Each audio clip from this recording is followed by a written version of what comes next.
Ladies and gentlemen, what is happening? It is officially Thursday night. It's time for the Thursday Night Indie Spotlight. Joining me tonight, got a couple of promoters here in the Carolinas going to jump in. As more come available and more jump in the room, we'll bring them on in the screen. So, allow me to introduce to you first from American Wrestling League, Big Jimmy. How you doing, Oh, sir? I'm the first one. Yeah. And now joining us at this time, Pro Wrestling Savage and Titan Wrestling Southside Zone, Thomas Scott. How you doing, sir? Hey, how you going? Sit down somewhere. I will in a minute. I'm making my coffee. Another day in parodies, guys. Another day in parodies. Y'all know how it is. Card subject to change, and people not sharing the flyers and no shows and all that. Oh well. It is what it is. Gavin's already throwing tomatoes. I can't see, so I don't know. Maybe I'll log in on my phone so I can see. Oh, the comments? Yeah, I'm not. If I don't bring them up, it's not going to. I can't log in now. Yep. Yeah, you definitely want to there kill the they are. volume on that. You definitely want to kill that. Nah, I can see the comments over here now. Or I Yeah. can see something. It's a whole lot easier to do this with a computer than it is a mobile device. I promise you that. Yeah, I'm on a laptop. It's brand new too, so. Yeah, Oh, nothing. I know what you're talking about, Jimmy. Huh? Is that one man you talked about? Yeah. Oh, okay. Yeah. Man. So, guys, as promoters, and see, you guys are kind of different in this because y'all both had different paths in the industry, and you've both been in the industry for very different times. As a promoter, what do you feel is some of the more important things that you look for when it comes to utilizing a talent for your show? You want to go ahead, Jimmy? No, he'll have to repeat the question. You couldn't hear it? Say again. I said it cut in and out. That's weird. Being a promoter, what are some things that you look for before booking a talent? Some things I look for. Well, I look for guys that I've actually seen wrestle, have seen what they can do in the ring, see how much they invest in themselves. Because some do and some don't. The ones that don't tend to invest in themselves, I don't tend to book.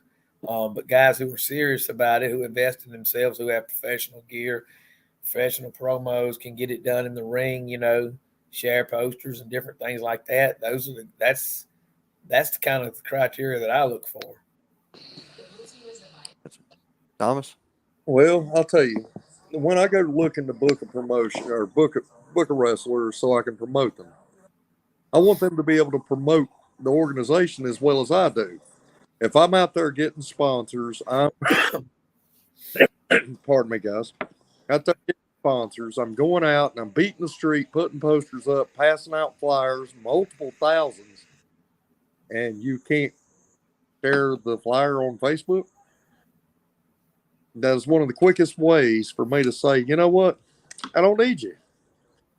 If you're not willing to work and put you out there as quick as I am, then you're not investing in yourself. Yeah. Right. I mean, Jimmy's talked about it a couple of times.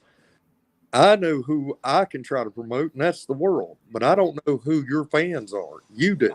I feel like some people become wrestlers just because they want to be a wrestler, and I don't know what the end goal is, but I would think that everybody in the business is that's trained in wrestling was is shooting for it to as high as they can go in the business.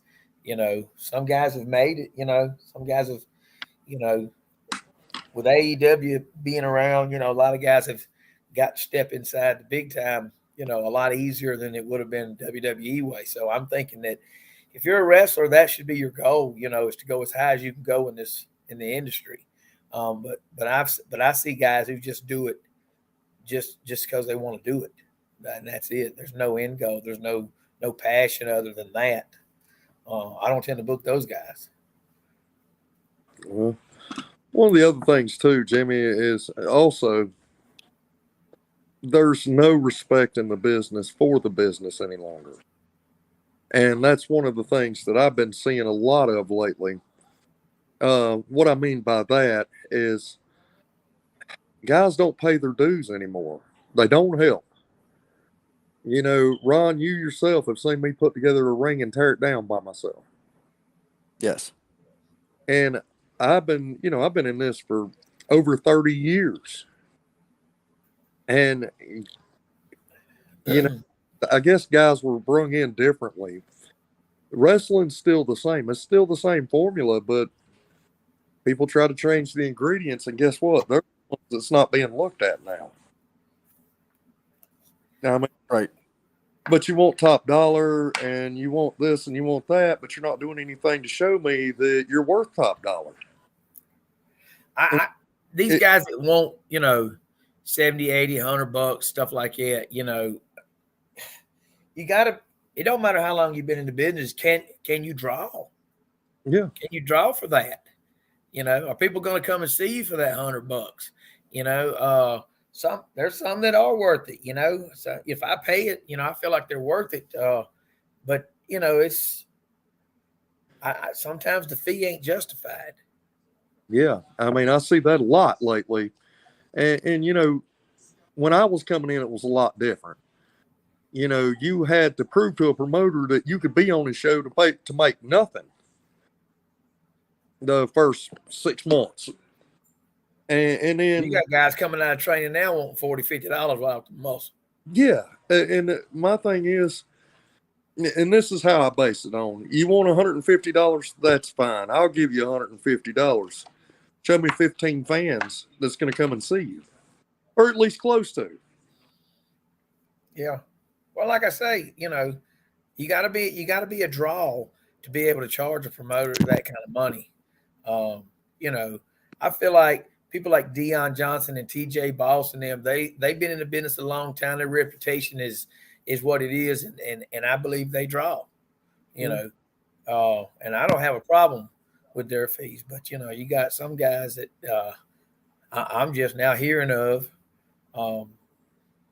That's wanting what I feel like is a steep price, but it just depends. I go out and look. When I look for talent other than talent around here, if I'm looking a little further out, I look at guys and try to dig up some history on them to know what all they've been doing and what they can do, videos of their work and different things like that.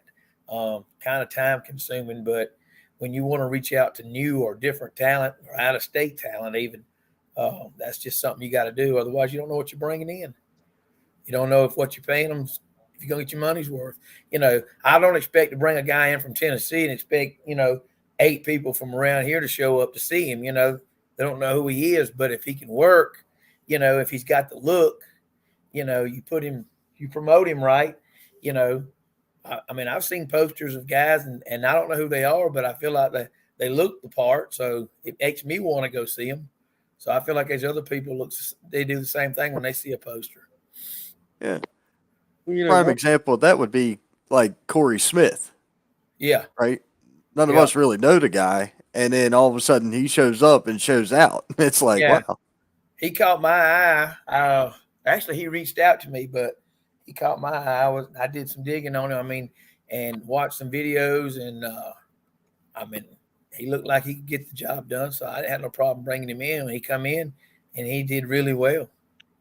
He looked just as good in the videos, but he looked the part and everything. So, one of the things that I ask for when a new wrestler comes in and they want to talk to me about working one of my a promo pack. And that turns a lot of them away right then because they have no clue what a promo pack is. Yeah. So that's a footage reel of highlight. That's a highlight reel, as well as a promo shot, picture or multiple pictures, and a resume. I want to know who you were trained by. I want to know how long you've been in the business. I want to know what are some highlights that you've done, some seminars that you've achieved. You know, I'm a big seminar guy, and I'll tell people if you want to get out there and you want to get known, go to these seminars, because these guys that's doing these seminars are the ones that's out there and are known. Yeah. They're going to Right. teach you how to get known.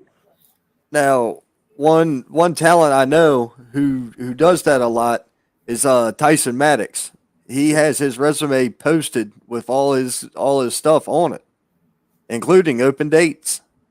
Yeah. Well, another one is, and you met him, Ron, was Mr. Marvelous.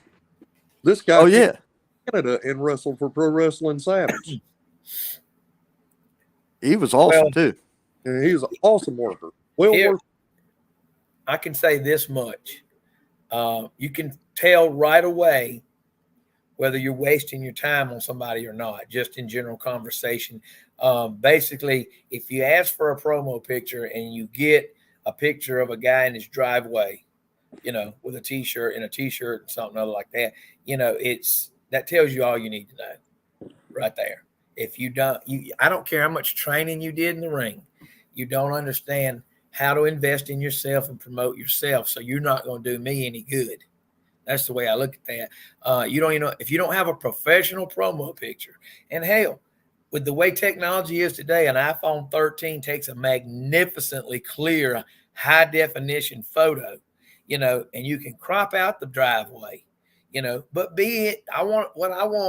what I expect is a picture of you that the fans are going, when they see you on the poster, that's how they're going to see you in the ring, and that's not hard to do. I mean, that ain't anything you got to hire anybody to do. You can get somebody to take a good picture and crop out the background, but be in gear, be ring ready in the picture, because if I promote you in a t-shirt and you don't wrestle in a t-shirt, then, kind of defeats the purpose. But I don't like street clothes in a promo picture. I don't like that. That's just me. I mean, that's just preference for me. But if you got gear, then your promo picture, you should have it on. Now, a question came in anonymously. This did not come in the chat. This came directly to my private message. Some people want to remain anonymous. Because of that, you guys don't have to answer this question. All right. Hey, how much is the most you will pay a wrestler? I think that's a variable.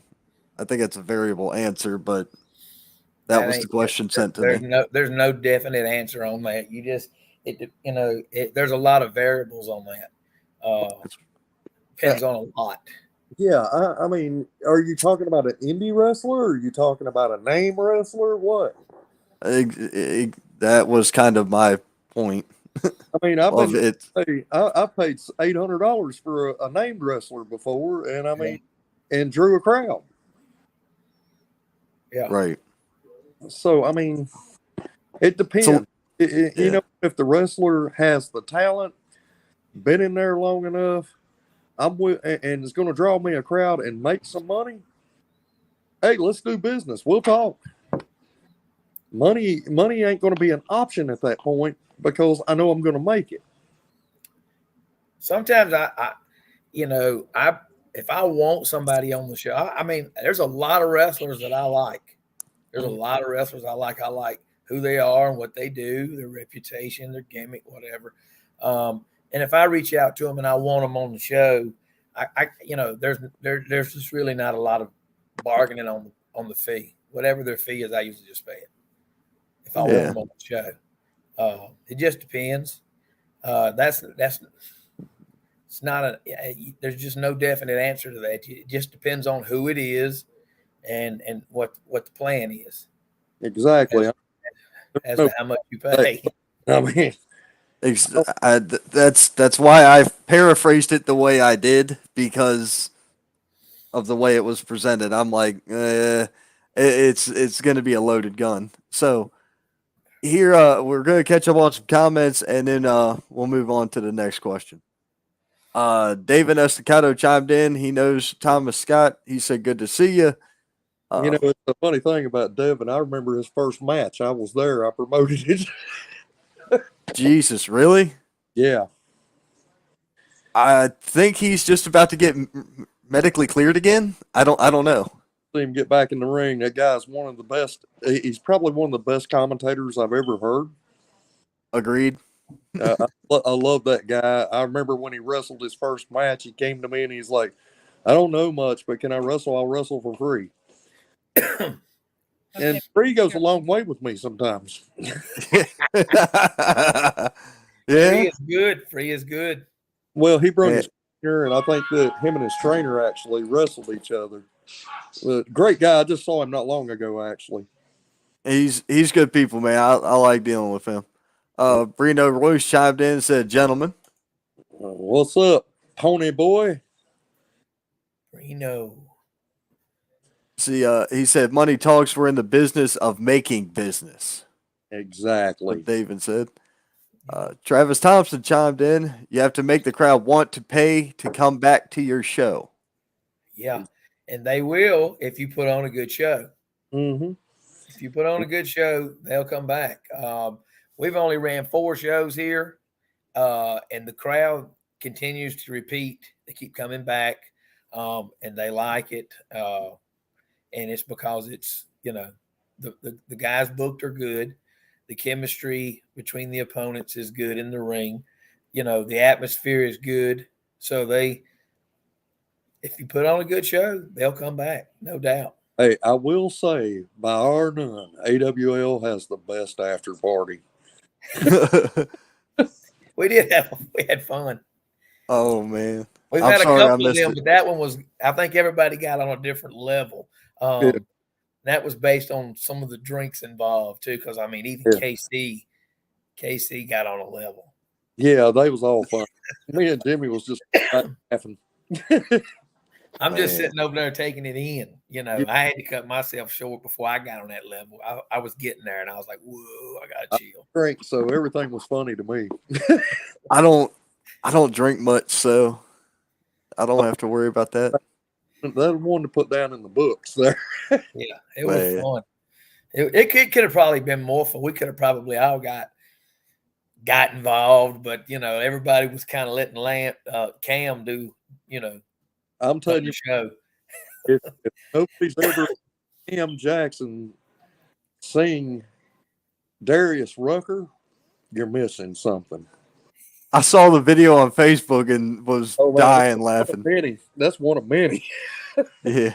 Yeah, he sang a couple songs, and some of it was his own lyrics. Yeah, none of them had the right words, but I think, what was it, Smoking? Yeah, Smoking was his lyrics. Yeah. I saw that video. Yeah. Man. Smoking F. Let's see. David said, I took a super kick to the face and got my shoe stuck on a rope. Yeah, I did not save him. I remember. You probably told me that story. I remember that story. Yeah, I had to go out and pull his foot out from the rope. Yeah.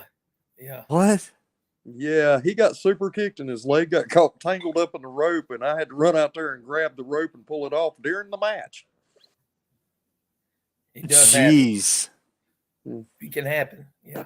Man. KC chimed in to say, never again. Oh, yeah. She'll do it again. Yeah. Wait till the next after party. Yeah. So, if there was this question came in earlier this week, and I answered it to my ability, but I want to hear what you guys say as promoters. Okay. Booker versus booking committee. Yes, no, and why? Well, me and Jimmy do things differently. Jimmy books his own shows. Me, I have a booker that helps, and I listen to what he says because, quite simply, I wrestled for many, many years. Now, if you want to ask me who I want to book, you'd have a bunch of old men in there because that's when wrestling was wrestling. But I listen to a person that helps me just because he's out there and he's wrestling more than I am now. And I know Jimmy, he books shows the way what he wants to see As a fan. as a fan. Yeah. And I think and you know, at the ultimate end of the day, yes, I do have a booker, but at the end of the day, I'm the person that says yes or no. And I'm set back and, you know, I'm going to think about the match. And Ron, you know, I've got storylines for years almost. Yeah, I know we're like 9 months out. Yeah, I've got That I know. out. I'm not opposed to a committee. I mean, I don't think it's a bad thing. I think in some promotions, when there's multiple people involved, I think a committee works best. Here, I mean, if we were any bigger, I don't know that much would change but you know, Gavin and I toss ideas about, about this and that. But ultimately, you know, I'm a one-man machine. I do it all. You know, as far as the booking goes, I don't have to. I don't know. A committee is not necessary here. I know some people have committees, but I don't really want a committee. I think one person's enough because, quite honestly, if several people get involved, then wires get crossed, and it just doesn't come out the way you want it. creates problems. Yeah, and you know, I like somebody to throw ideas off of. And Yeah. one of the other things is because they are out there doing more shows than I am. They are friends with the guys that I want. And quite simply, sometimes they'll cut them a deal where I can't get the deal. Now, my answer was a little bit different. I said it depended on show size and frequency. Yeah. I.e., if you were running every week or every other week, you may need more than one person handling storylines with the booker. You know, creative, helping with creative. I wrote an entire year of a female division. Mm-hmm. Now, whether or not it'll ever get used, produced, whatever, that's not my point. I wrote that and gave it to somebody. I was like, here, take this. Tell me what you think. Whether or not it gets used is whatever. But the point is, I contributed if they want to use it. You see what I'm saying? Yeah. I think it gets hectic. I mean, booking one show can be stressful and nerve wracking. It really can. Because you have the list of guys that you want. You reach out. Some ain't available. You got to keep digging. You know, you had ideas for this one and this one. This one ain't available. Then you got to reach out to somebody else. So then it gets hectic trying to get it all nailed down and all put together in the order, yada yada. It's if you were doing it like you say every week, every other week, you know, or even once a month, it can, you know, more people involved would probably help. But you can't. But there has to be limits on involvement as far as ideas and things like that. Unless you're just a neutral, unless you're just completely neutral and it can end up for anything. So I think the more you run, like you say, the more necessary it is to have other people involved. But the way we're doing it, I mean, it's plenty. It's easy right now. Well, occasionally. Well, for the most part, I'll agree with that. In the case of having to call audibles or match cards changes or talent gets in a car wreck and then you got to change things. Yeah, I'm referencing Charlotte. You're welcome because your face was as red as Jimmy's logo and. He was about to blow his stack, and I was like, hold up, I have an idea. And I'm standing over there, and here's him and the booker, and they're both bigger than I am by a long shot. And I'm like, what if you just did this? And they both were like, go, just tell them, finish it. I'm like, great, see ya.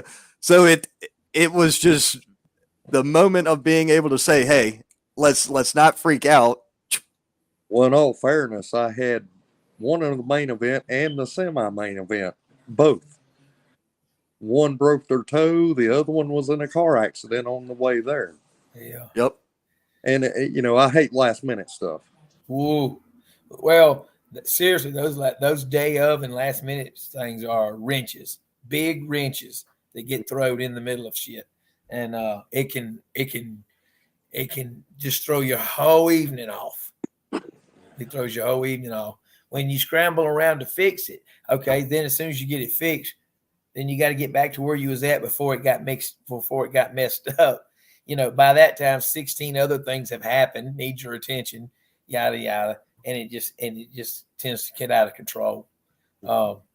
It's easier when it doesn't change. Sometimes it does, but that's part of my booking is I kind of book a plan B. You know, there's always a couple of extra guys that I got on a list that, you know, I can reach out to if something changes. A video guy is not one of them. So My bad. when your video guy doesn't show, then you just kind of, you know, 4 hours from showtime is you're on the house. Now, Yeah. Best thing I can do is I grabbed my phone and started videoing. Well, I mean, you had Dominic there. That was the only thing I could think of. Like, I'd have asked Dom in a heartbeat. Yeah. Dom said he didn't want to do nothing. I was there. He said he didn't do nothing. And it was great to get to sit back and talk to my tag team partner, my old tag team partner many years ago, and get to sit and talk with him. And him telling stories about when he was a 16-year-old kid and I was putting him under my wing and bringing him in. Man. So that was that question. We'll catch back up on comments, and then did you not know Rage was going to be there? Mm-mm. You didn't? No, it was a big shock for both of us because he didn't know I was going to be there either. Wow. So it worked out good for everybody that night. Yeah, you guys had the Crazies reunion in the back. Yeah, yeah. Well, I got a plan that involves him for next year. Uh-oh. Yeah. No, Lord. Well, you know, me and him have talked of reuniting. Have you now? Yes, we have. Well, that's easier for y'all to do up there. Well, no, in North Carolina. And come to, just a word of advice. November, I have been released from my doctors to wrestle so I can pass the physical to wrestle in the state of South Carolina. So that means you'll probably be getting a license next month. I will be getting a license next month. Yeah, so will I. Mm-hmm. Oh, Lord. That's good, though. Oh, Ron, God. let me ask you a question. Where Okay. are the other 8 promoters that you're supposed to have at this round table? So Cole's out to dinner. I just saw that on Facebook. a lot of issues happened, and a lot of people had to cancel and bail out. Wow. Well, And I reached out to an additional 4 or 5 people. One of them replied back. But 3 or 4 of them, I don't even have on my friends list. Like, I don't even know them. I just know they're promoters. So I just sent them like this generic message. So Thomas, he's getting booking experience right now. Yeah. He's getting booking experience through now. I'm going to answer this question first. Hey, Hunt, he's still in the hole I buried his ass in. He ain't got out of that yet. Dang. Oh, this was her replying to her drinking. No, she won't. I'll take that bet. I know she likes coffee, so I'll just lace that with some we usually Kahlua. have coffee at the shows. We didn't set none out this time. Yeah, I know. That hurt my feelings really bad because I'm a big time coffee drinker. I was about to say I love coffee. We had coffee at 52 Reasons and Takeover, and I think we had it at Takeover. But I don't think so. That's all right. He had 2 reasons. This Sunday I'll have 54 reasons. All right. Corey Fortenberry chimed in. I had an amazing time sitting there and listening to Thomas talk to me about my critique. It was amazing. I had so much fun and look forward to being back on the next show. And then Brino. Yeah. Brino loves KC Leanne. KC said she loves him too. Jimmy Ward, thank you so much for allowing me to improve myself. And Casey said, we did, but I forgot it. Yeah. She got into the Coronas too early. Yeah. She forgets a lot. Well, She forgets a lot. that's why I labeled the show "Card Subject to Change" earlier when I shared it. I think You know? that's going to be my new show. Just like Card Subject to Change. That's the name of the damn show. Somebody has already named their show that one time. Yeah, that's happened more than once. Yeah, somebody's already had a card subject to change. That's fine. It's still funny.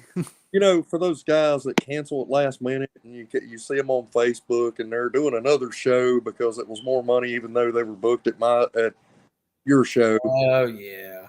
I mean, that's the thing that you see a lot, and I just want to say, bad luck, guys. Hey, look, it's like this. I mean, I know shit happens. But when you're booked, when I have you booked on for a Saturday show and you cancel, but then advertise yourself the next day on the Sunday show, wow, I have a hard time believing your excuse. So I just don't. I forget your number. Yeah, that's the same as I do. And Ron, you've heard me say it several times. I've seen it firsthand with you. I have absolutely seen it firsthand with you.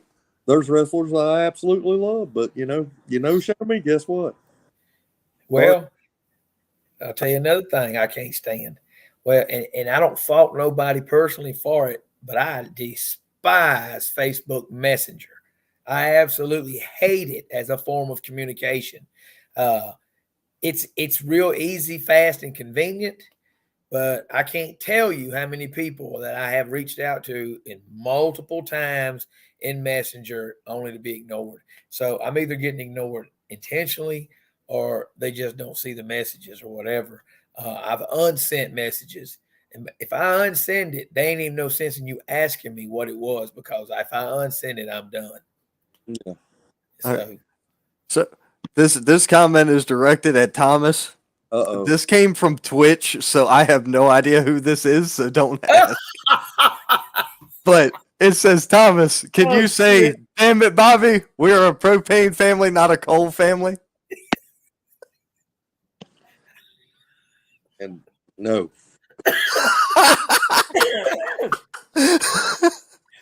Soon as I saw "damn it, Bobby," I knew where it was going. I said, "Oh shit, that's good." Dude, so we're driving. I'm driving down the road.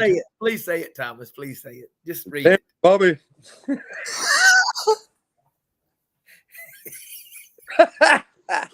So I'm driving down the road, right?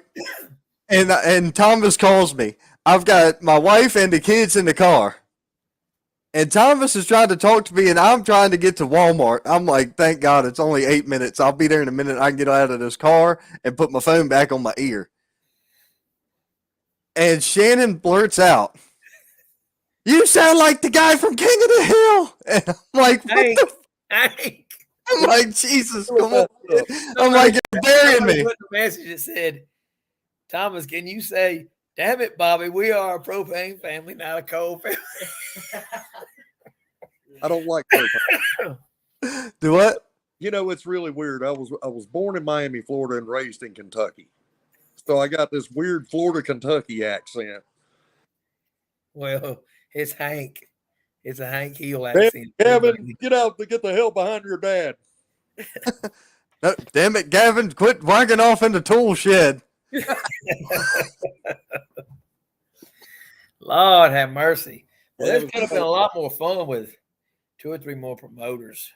Oh, yeah, it would have, but it's still pretty damn funny. So, hey, look, their loss. We'll have to do it again eventually, and hopefully more can show up next time. You know what? It is what it is. I'm used to people no showing. Yeah. That's a shit thing to be used to. Yeah, I'm telling you. Well, if you've been in wrestling and promoting as long as I have, you get used to it too. Yeah, it happens. Might be any less mad, but look, man, I kind of got pushed into the promoter spot, and here's how. If you don't know, I got started at like a lot of people in Bowling Springs. I remember. I got played the commissioner up there. Had fun doing it. It was a lot of fun. I understand why those guys go there because it's there every week, and it's fun. But then as soon as I left there, I went to CPW. CPW was formed. I wasn't a part of the formation, but I was there for the first show. And then the very next show, Bug needed a partner. And boom, I've jumped in, and partnered with him, and we did really good with CPW. Then COVID come, of course. But after CPW and after APW, I said, if I'm ever involved in wrestling again, it will be for my own shit. I'm not working for nobody else. I'm not working with nobody else, partner wise or anything like that, except KC. It's still different. But that's what I said. I said, if I do anything, I will do it for myself. I'm just not working with nobody else. I found it, while it was fun at APW, you're limited. It's not your show. You can't do what you want, but we kind of did with me and the legends. We kind of did, and at CPW we had Cody booking, and he was kind of in charge of the show, so it was his show more or less. But we didn't have a problem with it because we fully trusted in what he was doing. But we still didn't get to do what we wanted. So that's why after that I said, if I do anything in wrestling again, I'll do it for myself, and that's where that come from. So, you know what? You mentioned David Cody, and me and him we've got a past. I remember when he wrestled under Norton Lewis. Yeah. I remember when he ran NCW. Even KC ran NCW. Yeah. I remember when he was in PWF. Yeah. Wrestling Federation, because I was there. And, me and him, we didn't always see eye to eye, but you know what? I had respect for him. Well, that's everybody. A lot of people. I mean, I didn't either. We had a love-hate friendship. It was. Yeah, when it was good, it was good, and when it was bad, it was bad. And I mean, but you know what? You can be. It's just like when me and Buck and I have been friends and enemies in and out of the ring. We've been, in the ring, we've been friends. In the ring, we've been enemies. Been that way in real life. But we always get past it, and it's because there's, respect. You got to have that respect. I respect Buck. He respects me. Same with Cody. I respected him. I learned a lot from him, but he was a hard-headed, he's just like me. He gets mad. It was F you to the T, all the way. And, take a while to get over it. If we ever did, it might take a long time, but still had that respect. And he, there at the end, when I had my cancer bout and all that stuff, he sent messages and stuff like that. So we were on a decent ground with each other, but we wasn't interacting like we used to. But me and you, we went through similar situations, similar but not the same. And that's kind of like Mr. Emerson here, the Saint, and #truth. They got this love-hate relationship. Ron loves to hate him. #goof, huh? We think it's long. Started out as a fellowship, fellow podcasters, and it turned into a rivalry. Yes, it did. Well, I'm here to keep the show serious. If I wanted to talk about a joke, I'd have released another video. Oh, well, I'd like to see another one. They were actually pretty cool. I'm waiting on the rebuttal. You and me both. This has been the most one-sided ass kicking there ever was. Yeah, I mean, if it was a fight, I'd have to pull you off of him because he ain't fighting back. Yeah, I mean, we'd have to. He tapped out on that one. I don't even know if he's back though. I just sent a post today says he's fixing to bounce back. Yeah, I somehow that got sent to me as well. The weirdest thing. Why in the fuck am I on the poster? Are you? Likes you. That's what I was like. I was like, how the hell did I did he forget who I am? Whatever. Probably an old picture. He probably put you on it a while back. I've known him since he started his podcast, and I ain't even on it, so I'm just interested about this one. That makes all of us. I don't know. I haven't talked to the man. I think I I might ain't got a clue. Huh? I might join against him. He never puts me on a poster or nothing. Damn. You know what? Yeah, I guess I'm on. I guess I'm on the card as always. You know, I'm down there where it says card subject to change. Jesus. So help me help you. Okay. What would you, as a promoter, what do you want more of when it comes to people like me who do what, we do this or we're at the shows, things like that? What do you think would help you further Well, to from be guys like me? honest, guys like you are doing y'all's job. What concerns me is the wrestlers. And I mean, you guys are putting the shows out there. You're out there sharing the posters, and that's what kills me is I see more of podcasters and fans sharing the posters than I do the wrestlers, and they're on the card. And you know, Ron, it just I'll tell you what, it really kills me. And I've told Jimmy about it, and I probably told Cole Maccabee and a couple of others because I'm friends with just about every promoter out there. It really gets me when you're the main event and you're on the poster and you don't even share it. Bro, look here. CPW show. Mm-hmm. I told the locker room bonus money for who shares it the most. Mm-hmm. I remember that. Bonus money for the best promo. Half of them didn't cut promos, and the guy from Tennessee shared it the most. Mm-hmm. I don't know what else to do. I mean, more money. Here's more money. All you got to do is share it at least once a day. Well, Jimmy, I'll tell you one thing. When I owned the COVID Dome, I used to tell guys, and I had this standing rule in there. I had tickets made up with a line on the back. If a person bought the ticket and they wrote on the back of it a wrestler's name, guess what? They got $2 more off every ticket they sold. Yeah. Phoenix sold 4. So he got $8. He got $8 plus his pay. Yeah. And you know what? He was just breaking in the business at that time. What kills me is I'm offering you more money and you're still not doing what I'm asking you. Exactly. I mean, a lot of the CPW locker room did share the poster. Mm-hmm. I need to say that they did share it.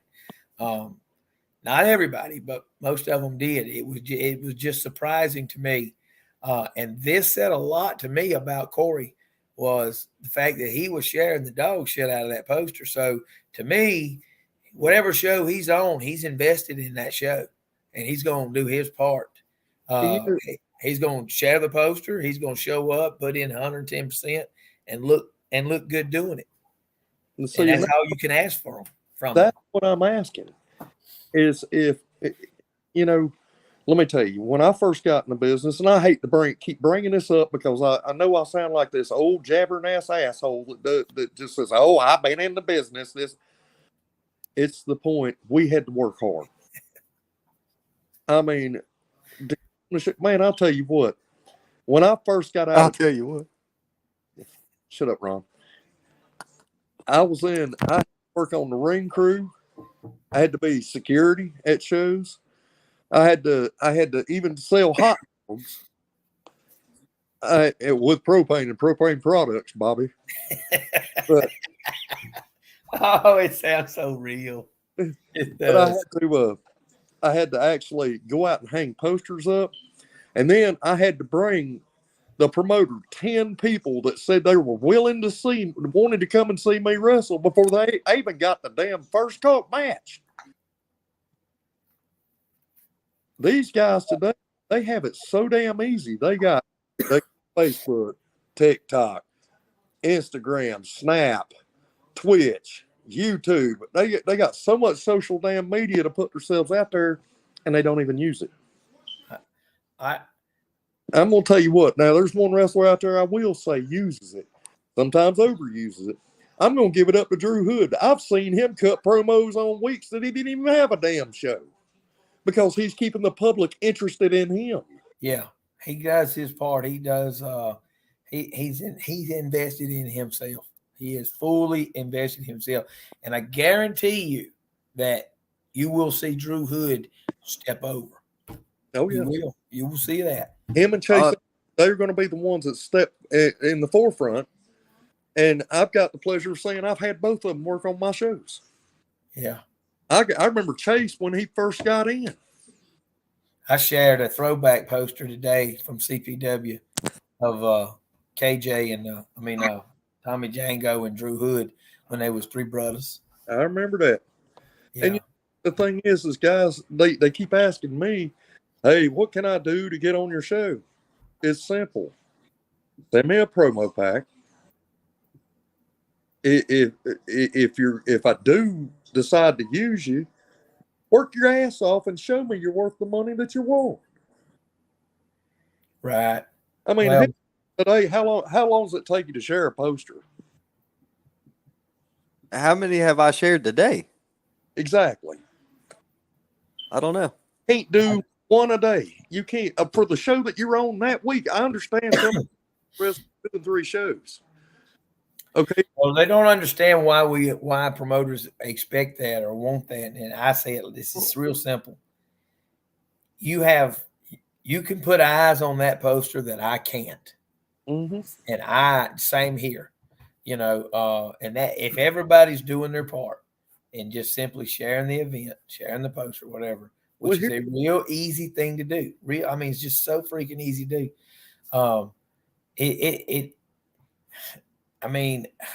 I don't know how else to put it. 52 reasons.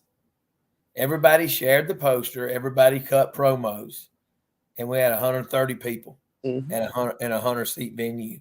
And I fully attributed that to everybody putting in the work.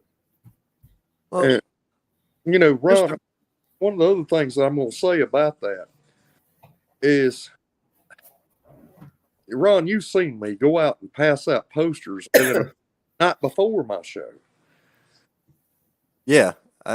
Together 5 Mid-Atlantic legends to wrestle in front of. And then I paid everybody in the locker room. I went out of money, but then you can't even, you know what? You can't share my show. You can't share my posters because it didn't draw as well. Money. I can go by myself. It's your job to promote your. It's your job to tell people where you're going to be. I'm laughing at something you said a long time ago. Damn it, Bobby.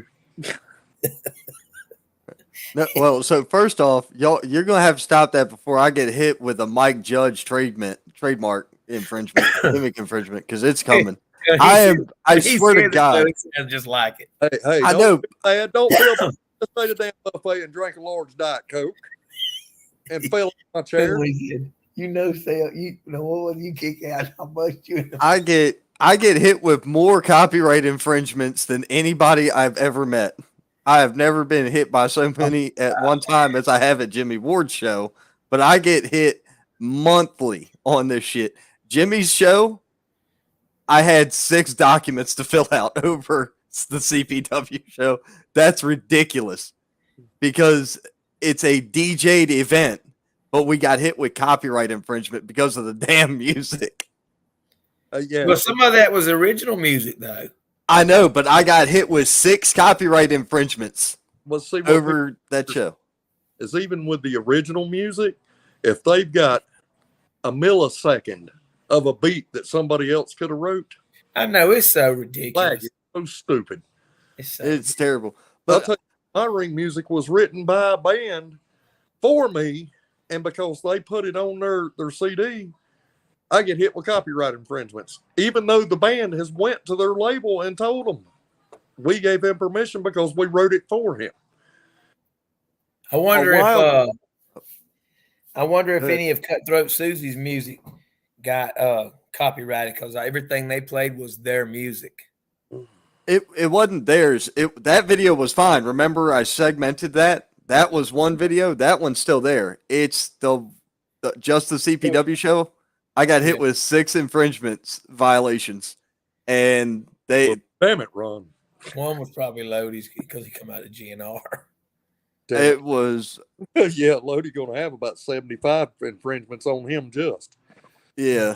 I mean, It was that a while back. Y'all mentioned sharing a poster, or one of you mentioned a guy running multiple shows in a weekend. A while back, I posted 3 posters on one post because I use an app called PixArt.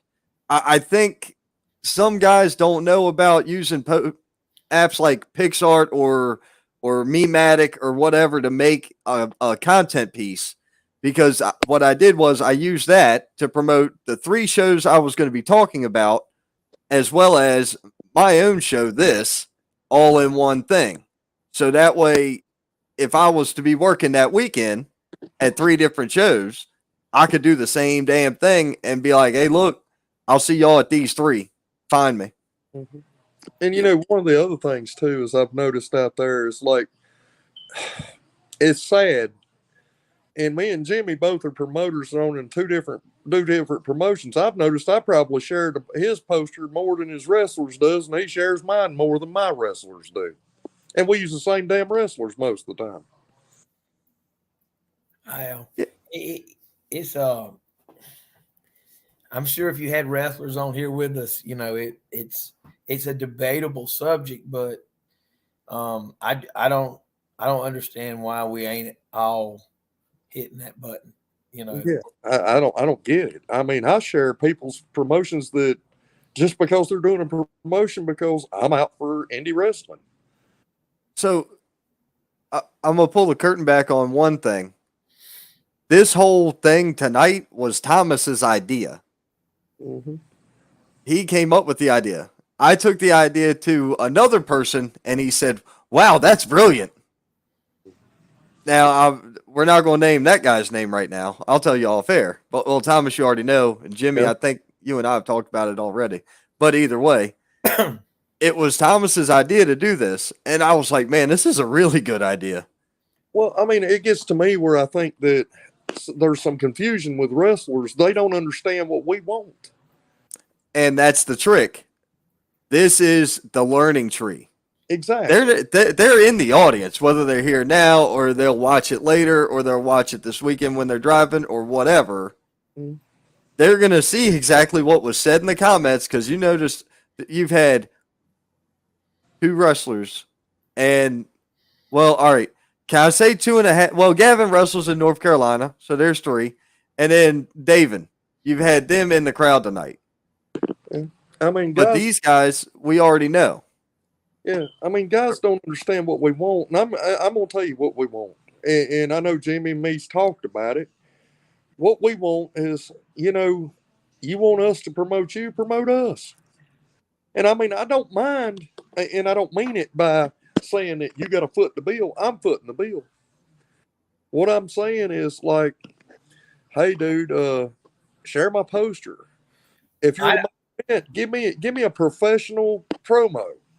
I hate to keep referring back to Corey, but I'm pleased with what I've seen with him from beginning to end. And here's why.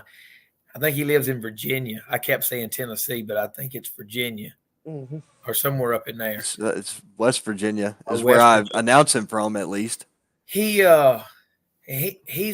working on. He's worked my show. He worked his. He's working Cole's.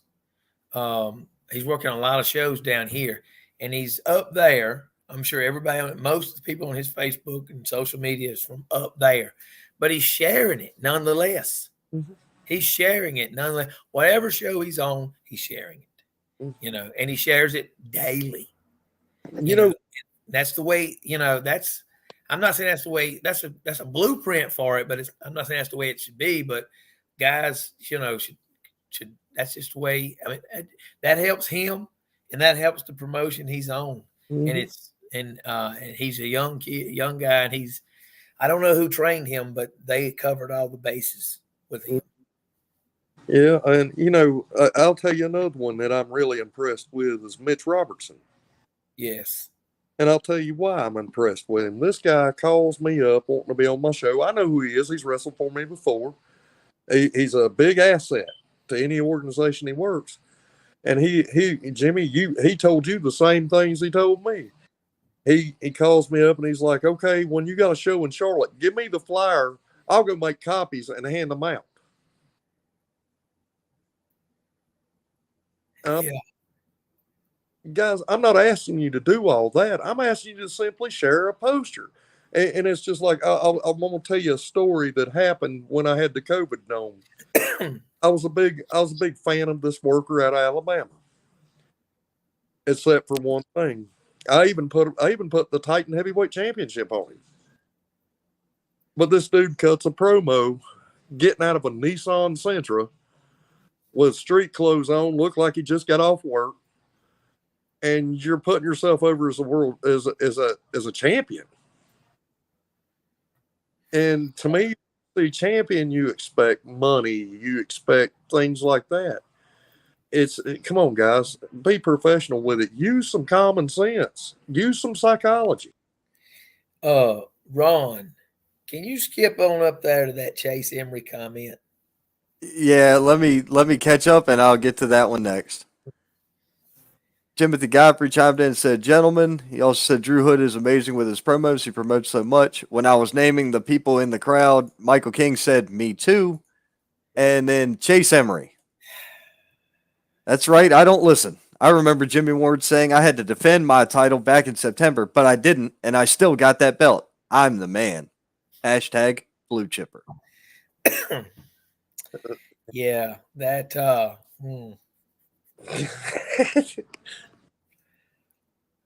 that almost became a legal issue. The only reason it didn't, Mr. Emery, is because there was. Never mind. Go ahead. Oh, hey, go ahead. I have an idea. I moved on. I moved on for that show. I moved on. Hey, Derek was there. Derek was there scouting, but I moved on past that. So what belt do you have, Jimmy? I had Drew Hood there. Okay. What belt does Emery have? He has a almost defunct title. Drew Hood has the title, and he defended it against Lodi. So it ain't that Chase Emery didn't defend his title. It was just that I moved on. Okay. Fair enough. Michael King has chimed in. He said a lot of guys have never been taught how to interact with a promoter, so they often reach out incorrectly and it upsets the promoter. I'd like to see the promoters receive that, then turn around and teach them in that moment. I'm glad he said that, because I have always said that in training, anybody that's in a training school or being trained by somebody, you don't just teach them how to wrestle in the ring. You teach them everything that goes with the business, and that includes keeping up with your bookings, knowing when you're booked. Don't double book yourself. Don't forget bookings. How to present yourself when approaching a promoter or promote. All that shit ought to be covered in training. Some of them do. Some do it. I'm thinking, because I don't know, because I haven't been down there, but I would assume Drake and Killjoy and them cover that. I know Lodi does. So as far as anybody else, I don't know. But there are a lot of guys getting into the business that's being trained by other wrestlers, and they're only learning how to wrestle, and they're not learning anything else. And these guys are the ones that's coming out and basically just kind of pissing on the way it's been as far as being professional, or presenting yourself as a professional wrestler. It's bad. I mean, it really is. But I think here's the thing. King was at Super Clash. He brought two guys with him. One of them, I didn't at the time know who he was. I knew who he was on Facebook, but I didn't know at the time because I had never interacted with him. He's trying to get into business, but he's green. He's got a couple wrestlers from Bowling Springs working with him, not taking anything away from them. But I am going to start taking him to Matthews, North Carolina on Wednesdays to get trained by Lodi. And if he lets Lodi train him, when he's done, he'll be able to go anywhere and it won't be a question. Whereas there are a lot of guys hitting me up right now. I don't know who they are, where they come from, who trained them or whatnot. And that's just, I don't have time to do the research on that. If you like you spoke of earlier, Thomas, a resume, that says, hey, this is who I am. This is who trained me. These are the seminars I've been to. Here's some videos of some matches I've had. Unless you provide me with that, I don't have the time to sit down and do the homework. Find out if I want to book you or not. One of the biggest things, don't send me. Move your hand from the microphone, brother. Who, me? Yeah, you. Okay. You're the one holding your phone. Okay. Well, one of the biggest things too is don't send me a link to it. I'm not gonna waste my time to look at YouTube. You should already have the video and send. I don't want a link. I'm sorry. I don't like links. I barely watch YouTube anyway. But one of the other things is like, if you want to approach me, you can approach me. I'm very approachable. I'm not a mean person at all. Treat me with respect. Respect goes a long way. And send me a promo pack. You don't have to call me sir. I hate that because everybody will do it. They'll say thank you, sir, and all that. I'm not that old. I know they do me too. All right. Well, all right. I'm going to speak for me on that one. Yes, sir. I was raised by my father was in the military, so and my parents. I'm the youngest of 5, so therefore my parents were a little bit older, right? With that being said, if I didn't say sir or ma'am or whatever, I caught a hand. So, and it was normally on the head. So, I by proxy, that's just how I am. I predominantly say sir or ma'am or whatever. Hey, now, unless it's gotten to the point where we're way beyond that, and even then, I still will. Yes, Jimmy, did you get the feeling that he's saying that we're slightly older? No. Yeah, it was a respect your elders type deal. Yeah, that's what I kind well, both y'all been in the business longer than I have. Real a little bit. Well, I ain't been in a terribly long time. I mean, it's not nearly as long as Thomas, but well, see, he just called you really old. Well, no, I just simply said he's been in it a lot longer than I have. I started when I was 15 years old. See, there you go. Now, okay, so now I'm seeing Chase again. He says the interim. Yeah. Let me cover this. The interim title. I have the real one. Drew Hood is a sports entertainer. I could tie him up in a knot. I've beaten Lodi multiple times, so I didn't miss anything. Well, okay. So I do anticipate in the future, somewhere down the road, that Mr. Emery and Mr. Hood are gonna have to meet. Mm-hmm. I do know that has to happen because Chase can't sit over here with the old Pro Wrestling Union title, the original title, while Drew's running around here with the interim title, representing Pro Wrestling Union. And I see that Chase is on the road back. Yeah, that's not the original title. That's the second one. No, what I mean is the old one. Heavyweight, yeah, the heavyweight title, not the one that's interim right now. Well, I mean, eventually that's the goal is for that one to be the heavyweight title. Also, Chase has a lot of belts. He's held a lot of belts, yeah. I've got 2 that he's never held. Chase, you've never held the Titan Heavyweight Championship or the Pro Wrestling Savage. But guess who has held the Pro Wrestling Savage belt? Drew Hood. Drew Hood is the champ Current. now. Yeah. So I'm Yeah. to see if he's gonna tie a wrestling entertainer up in knots. I'm Yeah, just I don't. curious. I think Drew picked up where Chase left off, and Mhm. so if he going that spot back, well, name one thing to do. Yeah, you got to prove himself. Yeah. Uh, Yeah, he's right though. He was booked originally on Takeover, and then his health thing, which I wasn't 100% invested in, but everybody else was. But that's not for me to say yay or nay. When you got Derek Vanderford involved in anything, it has to be questionable. It has to be. Yeah, he's been that way for years, even when he wrestled. Yeah. And then because anybody that if you watch him long enough, you'll see he's he's crooked Yeah, by he's a long shot. And then all of a sudden he'll try to be straight up, it's all legit and cool, man, and everything, and then stab you right in the back. I mhm. question anything Derek Vanderford is involved in.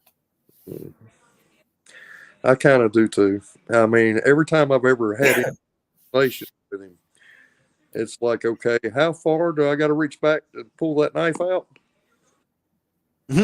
Hey, watch your back. Man. He said he has one of the greatest minds in the business. I mean, Jimmy says he's crooked. I've heard a lot of people say he's carny. I don't really know. I say crooked simply because you can't trust him.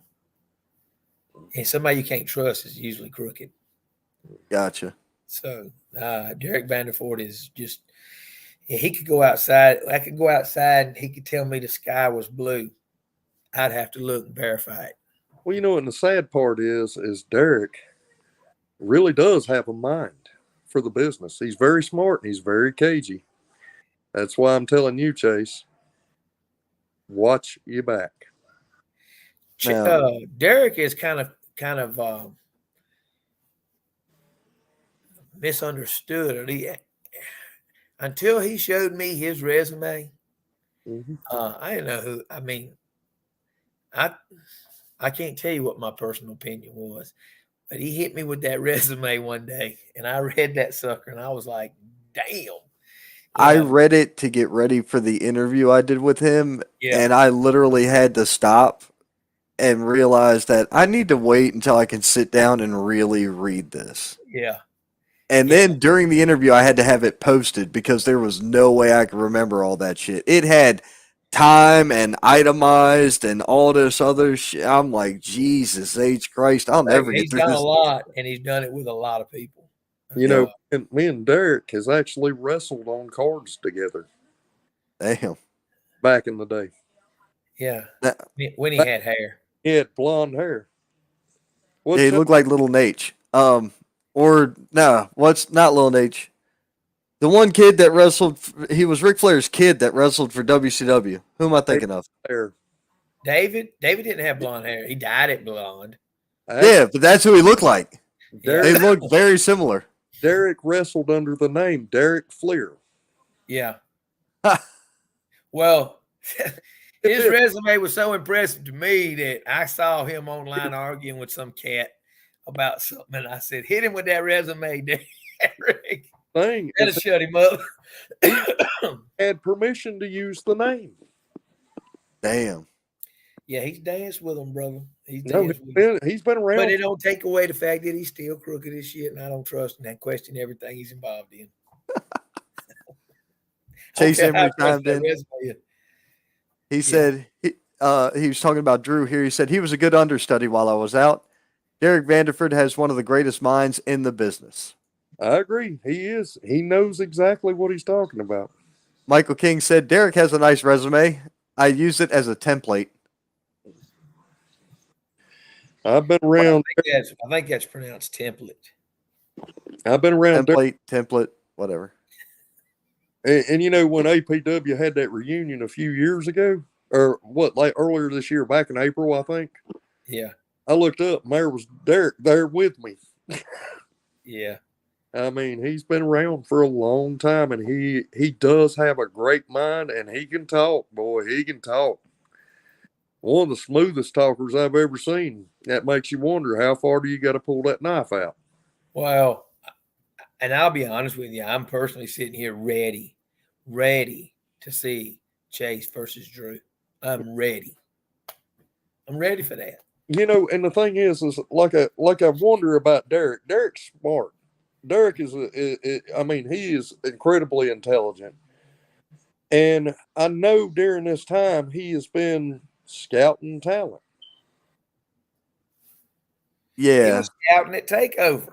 Yeah, so He was hanging out with Brino. No, not Takeover. It was Takeover. Was It was Takeover. He walked out at Takeover with Okay, yeah. Brino Yeah, that's right. because he Okay. kept calling me Scott because he was half fucked up or something. His giving you shit is what he was doing. I'm aware. I called him a couple days later too. I said, "Hey, Peckerhead." He said, "What?" I said, "Who the fuck is Scott?" He was like, "Oh, I was messing with you. I meant to mess with the band and call him Testarossa." Oh Lord. He meant to do that too. He said, but I forgot. I was like, "Well, it happens." Was he there? Was he at 52 Reasons? I guess he was. There it was. He was there, yeah. Yeah. Michael King said, "I work with several guys and coach them on life skills outside of the ring. Mhm. I tell guys, share the poster, buy a ticket, and introduce yourself to the promoter after the show. Tear down if they are tearing down." yeah, I mean, shoot, that'd be a blessing sometimes. Jimmy actually has it great because I love his old Welford Pavilion. I finally got to see it. I had a great time. I love the whole setup, and the only thing that I love the most about it is there's no tearing down, there's no putting up a ring, and And the one time we did it, we nearly killed ourselves, and we will never do it again. yeah, I was there with you on that. Yeah, we'll never do that again. Mm. Eric likes to tamper. Mm. Somebody from Bangladesh chimed in. KC Right said, on. "Hey, Scott Larson, is Scott Larson watching?" Hell if I know. He probably trying to figure out how to get ratings on his show. I'm He's taking notes. Well, I'm gonna say this. I mean, I'm just a guy that's doing wrestling, and I don't think I have as much respect as some of the other guys do. There's a lot of bigger promotions that do a lot more. I totally respect everything everybody's doing in South Carolina. Promoter wise, there are a few out there who have no business being one. But I'm just doing me. I'm not trying to compete with nobody, and I'm not trying to do anything but just do what I want to do. That's it. Run wrestling shows right here. Basically trying to change the landscape or the negative stigma of backyard wrestling. I mean, my setup just happens to be in the backyard, but it's far from being a backyard promotion. Oh, I've been. And Ooh. we're just doing what we're just doing it the cheapest and safest way we can. Anybody knows anything about promoting knows there's a lot of money that goes into promoting a show. And almost everything costs everything. So the cheaper you can do it, the better, the more you can do it. I don't have a lot of money backing us. A lot of people do, but we work with what our budget. I think the venue wise, we have that covered. Talent wise, I think we have that covered, and it all comes together and makes for a great show. Everybody, including Bob and Sherry's show, who come out and witness Takeover, absolutely loves everything about what we're doing. So that's all I can say is I'm doing me, and and I'll support. I go to Thomas's shows and old shows and all that. Support who I can by going and offer anything I can help with and stuff like that. But just doing it different. We said from day one we were going to be different, and we're different. Yeah. We're doing it different. Yeah, I'll Can't tell wait for next year, though. Go ahead. I have all the respect in the world for what Jimmy's doing. I think it's. I'll tell you, I went down there and I saw it, and I wouldn't have believed it unless I actually saw it with my own eyes. I was like, It's oh, weird. Sometimes being in it does better than the pictures, and sometimes the pictures do better than being in it. It's weird. You can look. Lodi said it best. He said, "I've seen the pictures, and I would have never guessed that it would be where it is." And you really can't. But here's the thing: when we decided to do it and do it here, I knew that when I build it, it was going to have to be good because of where it was. mm-hmm. So You did it right. I'll give you that. Oh, God, you did it right.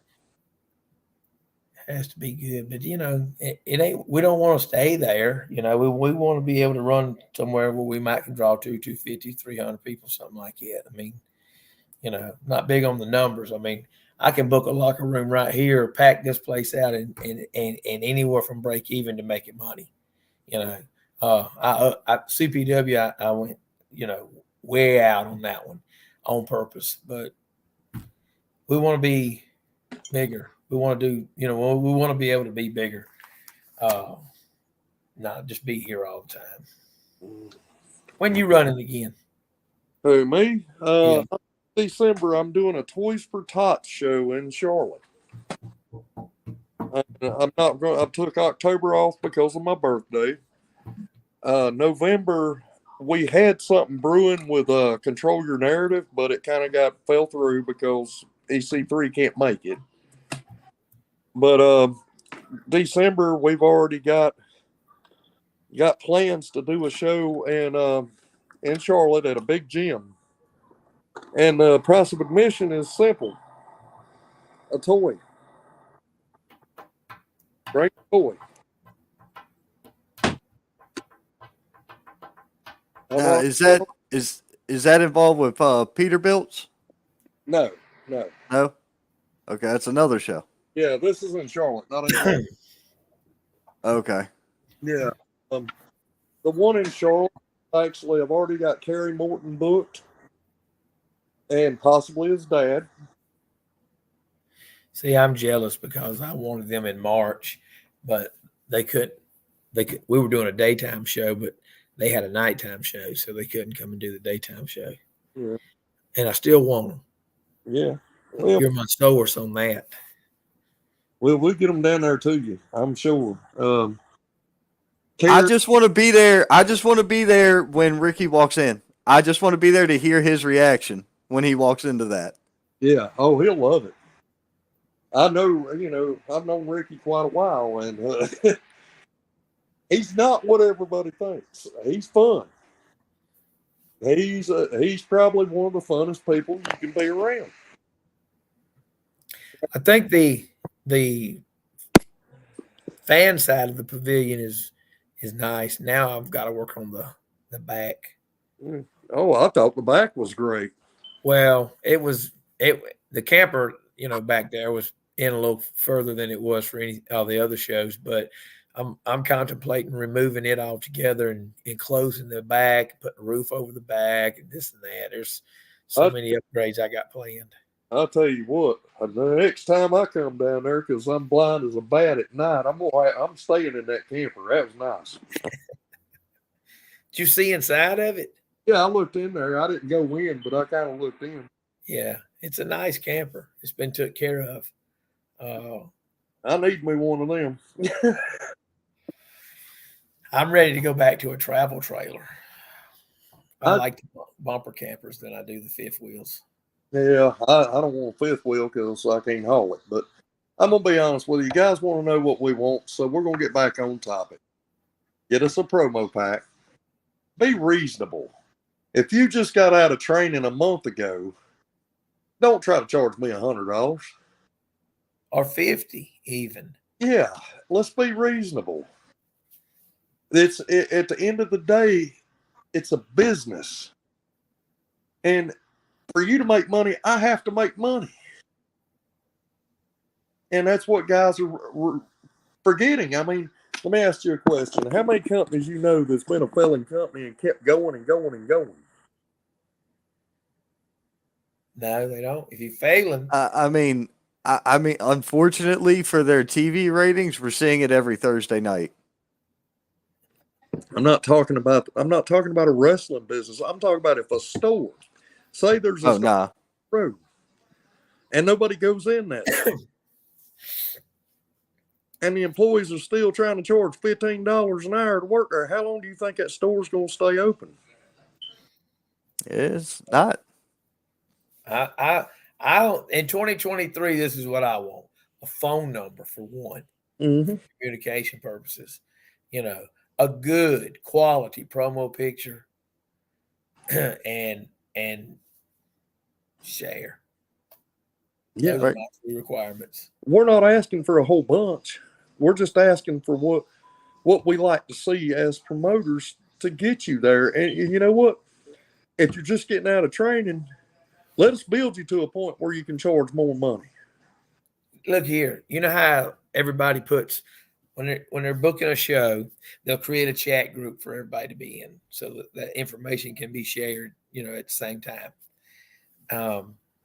I shared in the CPW takeover locker room about the money for the best promo, and believe it or not, there was people who didn't know about it. It ain't my fault, but there's people who didn't know about it because they didn't take the time to go in there and see what was being said. They mute the notifications and then they don't have to hear it ding anymore.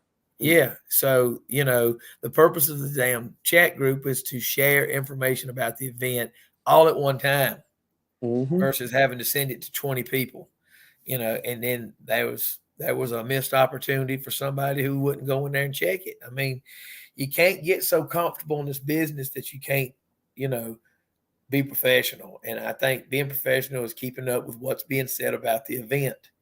You know, be it on public eye, social media, or in a chat group, whatever. But if extra money don't motivate them to do more, I don't know what will. And I No. don't know whether to take that personally or not. I don't know if it was just because, you know, You know, it's it does. It makes me wonder sometimes. Hey, do you do things for the other promotions that you refuse to do for me, but yet you charge me more? yeah, you know, or you see them sharing more or participating more, and then they don't do that much for you. I can say I don't know whether to take it personal. I try not to, but you know, those that just don't cooperate, you just don't rebook them. I mean, that seems to be what other wrestlers say on Facebook. You know, if they're not doing what you want, then don't rebook them. Okay, But all then when right you then. don't rebook them, them same wrestlers that tells you, well, buddy, that my buddy, he come up there and wrestle, and it's the same damn guy. You see what I'm saying? It's a never ending thing. People don't treat it like a business anymore. They a business. In order to do business with me, you got to be business like, and business like means that if you're working for somebody, your job is to make them money so they can afford to pay you money. Right. Luckily, I go and I get sponsors, and Ron seen me one time. I lost every sponsor for a show, and turned around and went in my pocket and pulled out $1,700, knowing I wasn't going to make it back. But everybody gets paid. How many shows do you think I can possibly do? I lost $30,000 during COVID. And I'm not one of those promoters that said, oh, I lost $30,000 because I didn't run. I lost $30,000 because I did run. And I made sure workers got paid. I made sure people got to see them. And then now you want to charge me top dollar, but you don't want to share my poster? Huh.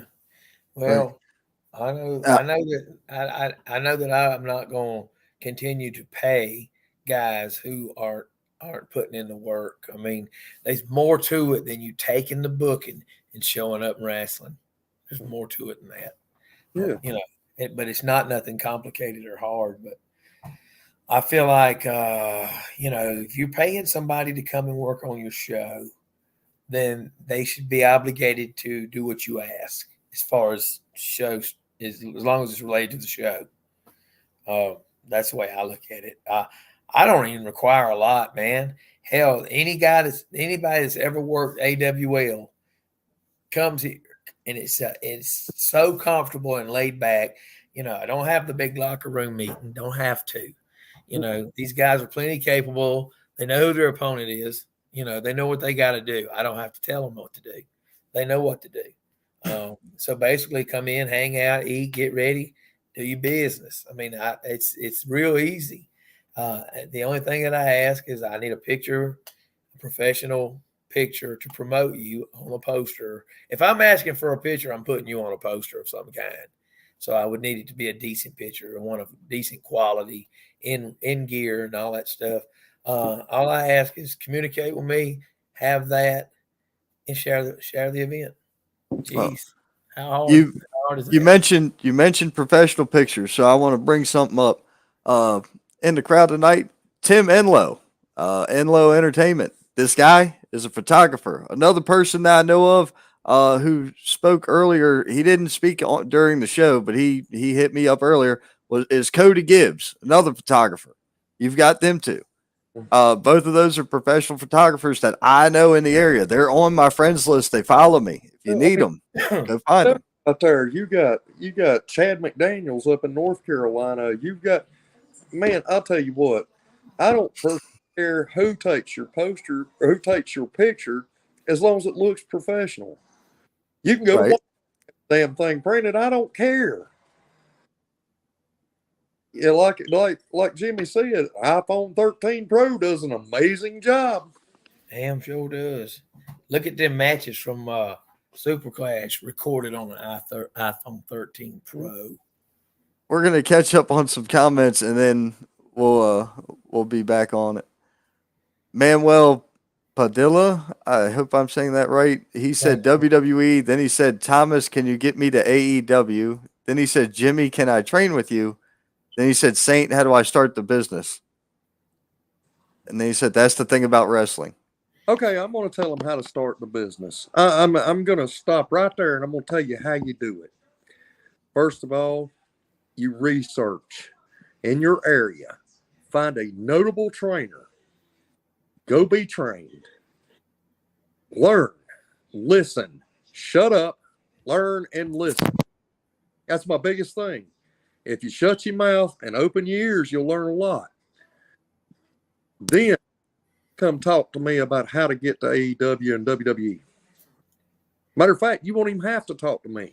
Well, Because if you learn and listen, they're going to tell you how to get there. you, Thomas, can't get him to AEW. No, exactly. He has to get himself to AEW. And how do you do that? You put in the work. Mm-hmm. You put in the work. Exactly. That's what I was saying. You won't even have to come to me because you know how to do it. Because you shut up and you listen and you learned. Yeah. Right. And there's a ton of people out. Where's this kid from? I have no idea. No clue. I want him to tell me where he's from. I can probably tell him a school to go to. Well, he must be from around here if he's wanting to train with me.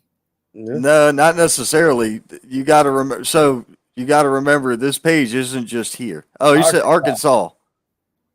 Arkansas. Man. Get up to Alabama and talk to Robert Gibson. Jake Foy is heading to Arkansas too. He's heading to Little Rock. That's Matt Odom. Matt Odom, yep. Matt Odom's going to know people in Arkansas. I thought I could have swore I had that backwards, and he was leaving there to come to like Georgia or something. Because I thought he was going to be working more of this side, you know. But I guess I had it backwards. Ron, did you see this earlier? What's that? Yeah, the Nathan Cross. Yeah, just making sure. I've seen it. I mean, I ain't seen or heard hide nor hair from Nathan Cross since him and his partner went up against the Black Society at Silverados. with Gary. I ain't seen him since. Ain't heard nothing of him. I don't see nothing on Facebook. I think his partner just had a kid, so I think he's out on that. He's out taking care of that. But I think Nathan's doing some singles stuff. I actually reached out to him today. I don't think he's seen it, but I reached out to him today about November. Gotcha. So is that a thing now? What? Is November 13th really a thing? More than likely. Well, you need to let me know. We said thank you, but we didn't get to say goodbye. So we're gonna say goodbye in November. You need to let me know for sure, so that way I can take off work now. It's on a Sunday. That doesn't matter. It doesn't matter with me. Oh, I work weird hours. not me, bro. Saturdays and Sundays are mine. And my job can do this because I tell them that too. I'm like, I give you Monday through Friday. I'll work some Saturdays. I'll get up and make a run. I'm back by 9, 10 o'clock in the morning, so it's no big deal. But I don't work all day on Saturdays and Sundays. I do not. That's my time. You know, Jimmy, I tell my boss this all the time, and he tells me, okay, you don't get a paycheck. And I'm like, okay, never mind. So, I mean, you can sign me up for that the 13th, but I may have to put in leave if they change if I end up with a different position. So, there's that. You have that's your podcast day. Mm-hmm. And I can go live from the show. And probably right now, 2 o'clock bell time. Day show. Okay. I can film my shit at night. I can film my shit on a different day. Ron said, I don't know if you read the comments, Thomas, but Ron said, where'd you pull that date from? And Buggy said, out of Luca Daniels' ass. Oh, that was a good exchange going there for a while. And then they went back and forth. It was funny. Keep up with you too. A Buggy boy, I'm telling you, he's hard to keep up with. Well, he's mad. He's mad about he lost to Luca, but there was some questionable misconduct, surrounding the ring that probably contributed to that loss. But then he goes and says he wants me in the ring. I'll be the announcer, but I ain't fighting this motherfucker. Y'all done lost your shit. I'll do it. Yeah, that's fine. November. Hey, it's November. I don't have. Look at this, Buggy. Thomas Grimm gonna squish you like a bug. Nah, that's my buddy. I love Buggy. Yeah. Michael King said misconduct. Me and him love to argue with each other. Michael King said, help the promoter tell the stories. There's more to working than the stuff you do in the ring. I brought my tapestry and suits with me, so if you want me to promote your show, let me know. Misconduct, nonsense. And Missy Childers chime in to say hello. Hey, hi. Hey, I've known her for God Almighty for years and years. I knew her and Chris for God. They've known me since. Well, I'll tell you a story. Somebody went up there and was trying to get me to come and wrestle for a promotion that Chris was in. And I'd been in Kentucky for a few years. And I come back and the promoter come to me and he said, yeah. He said, I asked if anybody knew who you was, and all the young guys didn't know, but Chris Thunder Anderson stood up and he said, yeah, I remember watching him before I trained. Jeez. Now I feel real old. So when do I need to come get them 75 cheers? Oh, yeah, that's coming up. Hey, you should have never told me that, bro. You should have never told me that. And I ain't forgot. I just got to. I'm moving, so give me a minute. Yeah. Well, this is where November 13th come from.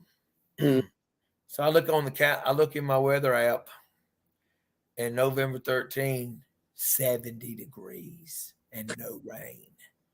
And I said, man, that's perfect weather. Perfect weather. Why wait till March when we can run on that day? Mm-hmm. So I said, KC, look at this. Look at this day. And I said, if I keep the numbers right about here, You want to do this? Oh, let's do it. She said, let's do it. And I said, all right, well, I don't see why not. So I didn't know the weather was going to be that nice that late. So, we don't got to run at night. We can run in the daytime and on a Sunday. Why not? Why not? Yeah, What else is there to do?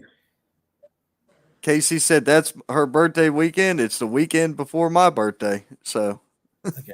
Hey, I know a little something about some birthdays. yeah. Hey, Ron, What? didn't you say your son's birthday is tomorrow?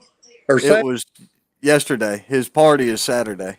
Oh, tell him I said happy birthday. Me and him share a birthday week, so I'm actually Who? very happy. Who y'all talking My about? son. You haven't met my son. He don't like loud shit, so he doesn't come to many wrestling shows. Yeah. Dude, all right. You've been to Gilkey, right? All right. You know it's really not that loud. After the third match, we had to leave because it was too loud in there for him. I remember. He's got sensitive hearing. Remind me to tell you the story of who my sister encountered yesterday. You mean off air? Yeah. Okay. I'll do my best. You know my memory's about as long as Thomas's hair, right? Yeah. Well, we, at some point we'll talk and I'll tell you about it, but it is hilarious. Damn, Bobby. Huh? Nothing. I'm making fun of Ron. No. He said, "Damn it, Bobby." Did he? Yeah, he did. But every time he goes, "Let me tell you what," I gotta tuck my face down because I'm trying not to laugh. Let me tell you what, Bobby. Damn it, Bobby. We're a propane family. Jesus Christ. Although Hey, I don't use propane, I I'm use gonna start calling you Hank. Hank Grimm. That's his new wrestling name. We got a new gimmick. Hank Grimm. Oh, Lord. I don't know whether to put on a hockey mask or overalls. I mean, Yeah. Let's see. Missy Childers said you are old. Tim Enlow said, just saying if you need a good photographer, hit me up. Also letting you know I'm going to try to get PWF stuff to you, although this weekend snuck up on me. PWF stuff to me. Okay, Tim. We'll have to message about that because I'm not 100% sure what we're talking about there. I'm not directly affiliated with PWF. I support PWF and what they do. I support 90% of the companies nearby. We'll go with 90%. I can name two offhand that I don't, and I just won't name them. well, God damn it. Bobby. Are you saying Savage isn't incredible? No, you're on my advertisement. And then Missy said that I miss Cole McAfee. She means Cole Maccabee.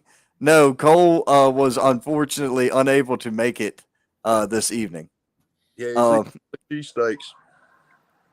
Michael King said Hank Grimm needs to call me. Okay, tell him how.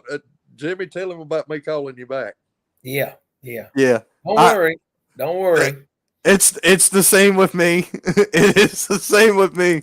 I'm so freaking busy and so scatterbrained. It's not funny.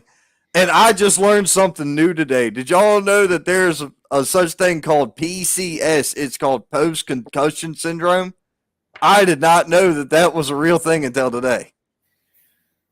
So apparently it's after you've had a concussion for years, you can still have the effects of random blips of memory loss and shit like that.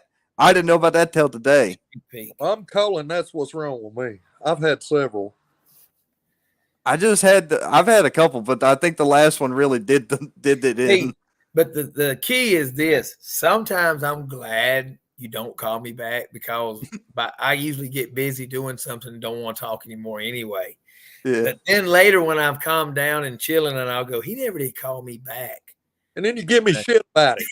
Yep, same here. He gives me shit about it.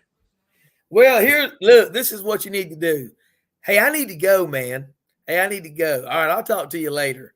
Leave out. I'll call you back. Leave that part out. And then if you want to call back, then just call back. But don't say, hey, man, I'll call you back. Let me call you back because you never call back. Well, I know. It's funny, but when we talk, we'll talk for about an hour. Yeah. Yeah. Let's see. Buddy. Michael King said you knew about it several times. Yeah, I must have forgotten it every time I learned about it. And then Missy Childress asks, am I announcing at his pro at the next show? Yeah, and I'll start advertising for the show the moment I get the poster. Everybody knows that rule. If you give me the poster, it stays in the rotation. It is a sad state of affairs when I have one If I can turn poster on y'all. in the damn in the holster. I got one poster in holding. Well, all I can say is that y'all missed some good shows down here, buddy. Ron ain't missed but one. Yeah, and you threw that one at me last minute after I was already booked. You know what? His pro canceled. What? What? That's Michael Elliott. How's it going, Mike? Did it? Yeah, it was. Hey, he got a nice 9-point buck earlier today. I'm gonna tell you that. That was a nice buck he had. I'm trying to be friends with him so I can get some jerky. I don't want jerky. I just want the tenderloin. I want some jerky. I make some killer medallions, brother. I make some killer medallions. That shit marinates for 2 days. Shot of whiskey in there. Yeah. Why did his pro cancel? Well, here's the thing. There's Michael, and Michael's telling me this, and I don't know it from the promoter. You'll have that. Yeah, you'll have that. That happened to the last CPW show, didn't it? What? There was let me rephrase.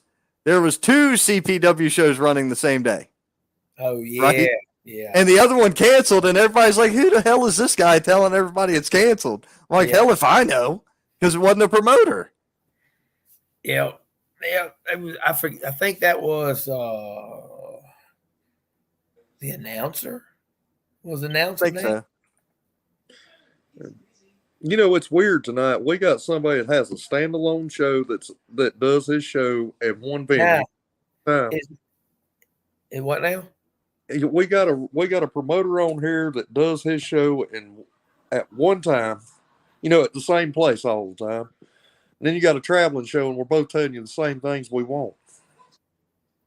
And it's really strange because the workers seem like they don't listen anymore. Isn't Michael Elliott a promoter? He is. He's a promoter for NAWA. I don't know too terrible much about it, but I do know. I know what I know from some of the people that work with him. Yeah, he for him. I mean, I know. How come you didn't invite him on here?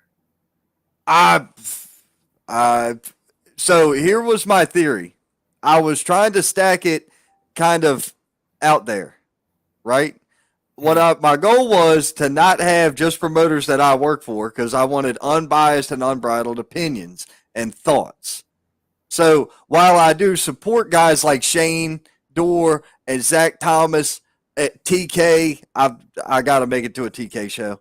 And same with Roberts and same with Armstrong. I got to make it to their shows. I've never had the chance to meet them or see their work. I still put it out there like, hey, guys, listen, I've never been to Manny's show. I invited Manny. I was like, if y'all can make it, cool. This is great. It's a chance for you to say what you want, and you'll be in a room with a bunch of other promoters that are just going to pretty much agree with what you're saying.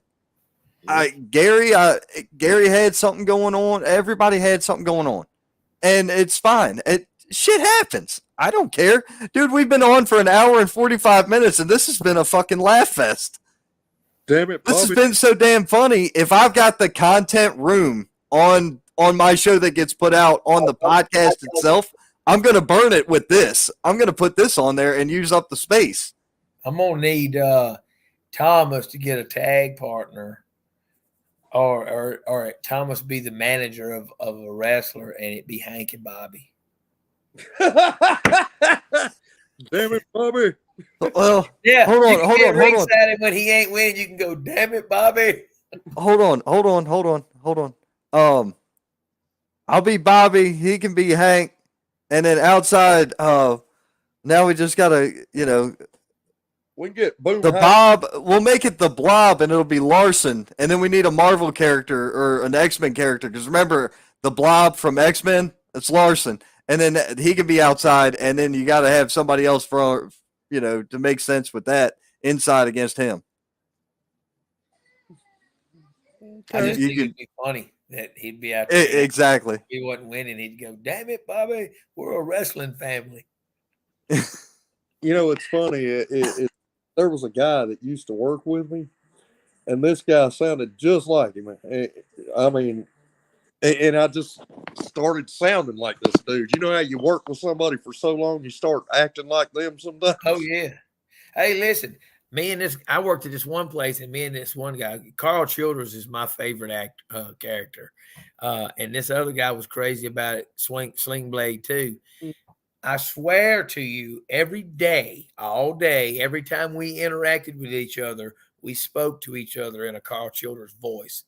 We didn't never speak normally. Once we figured out we liked Carl Childers in that movie, every time we saw each other, we would talk in a Carl Childers voice. It was hilarious. You know what's funny as shit is actually from a town called Millsboro. Who you are? Mm-hmm. Where's Carl Childers from? I don't rightly know. Millsboro. I love that movie, man. So his pro wrestling canceled is now confirmed. It's actually not just canceled this week; it's canceled for the remainder of the year, or for this month. It's canceled for the remainder of the year. Wow. I'm not going to reveal the reasons. That's not my bag. Don't care. Well, Well, I mean, there's some stuff that need to be said. exactly. So there's that. But unfortunately, Missy, I'm sorry. If you want to see me, I guess you're going to have to either come down to Cole's show October the 29th in Union, or you will have to be at Jimmy's show on the 13th of November. Hey, Or you have to go to North Carolina we for Thomas's show in December. We thought we were done, but we've decided. matter of fact, I think Missy and Chris need to get in touch with me anyway. And Oh, Michael King Jesus. dared me to run. Shows. Yeah, he said you wouldn't do it or some shit like that. He said, "Dare you? Don't dare me." Dare you do what? Oh, He dared me to run on the 13th. Said Jimmy don't like Chris, so what the hell? Who said that? Who's Chris? Missy? Missy said you don't like Chris. I don't even know Chris. I love Chris.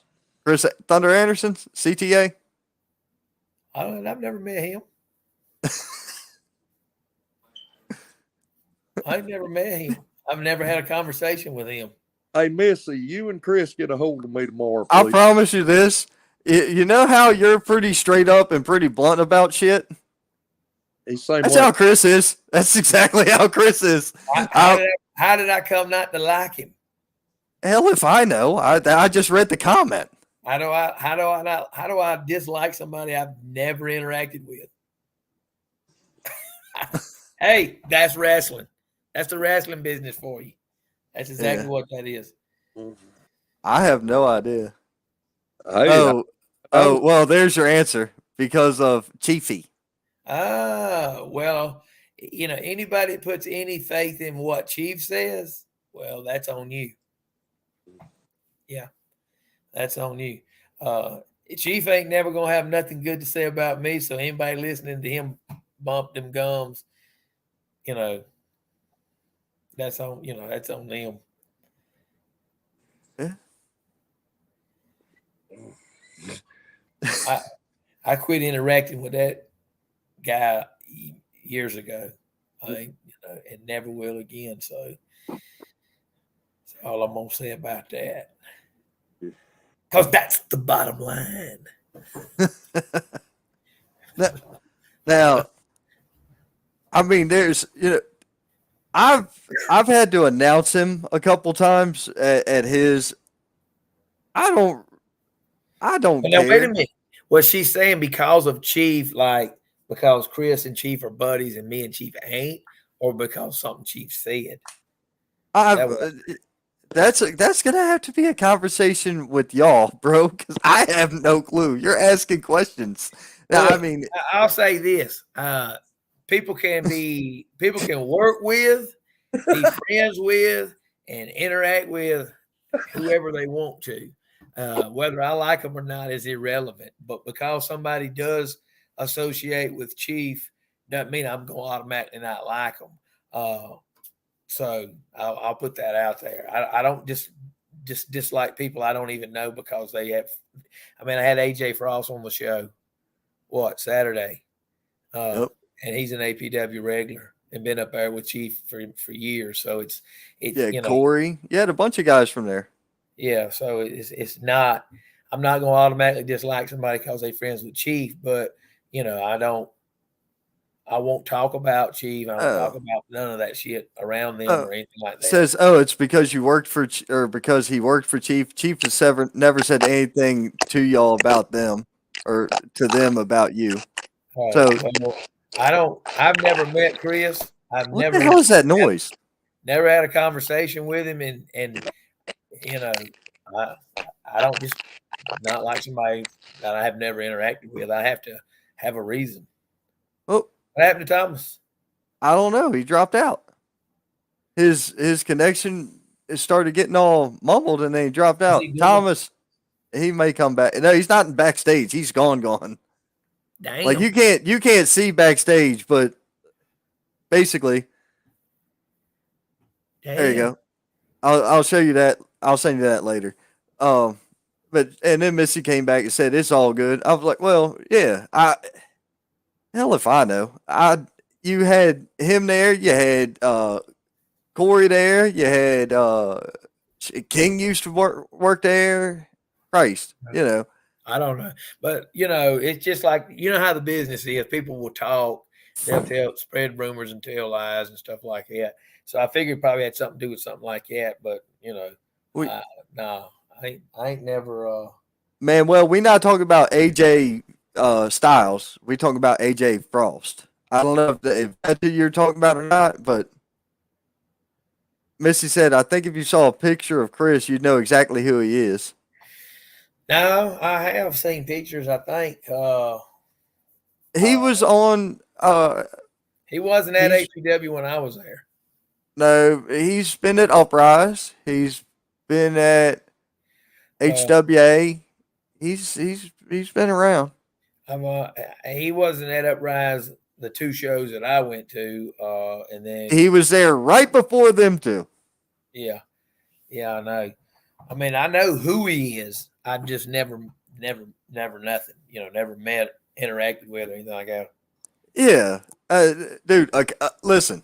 We've all learned in this business, at least I have, that a whole lot of good things happen over a cigar and a drink at the end of a night. Well, at least it does here. Hell yeah, it does.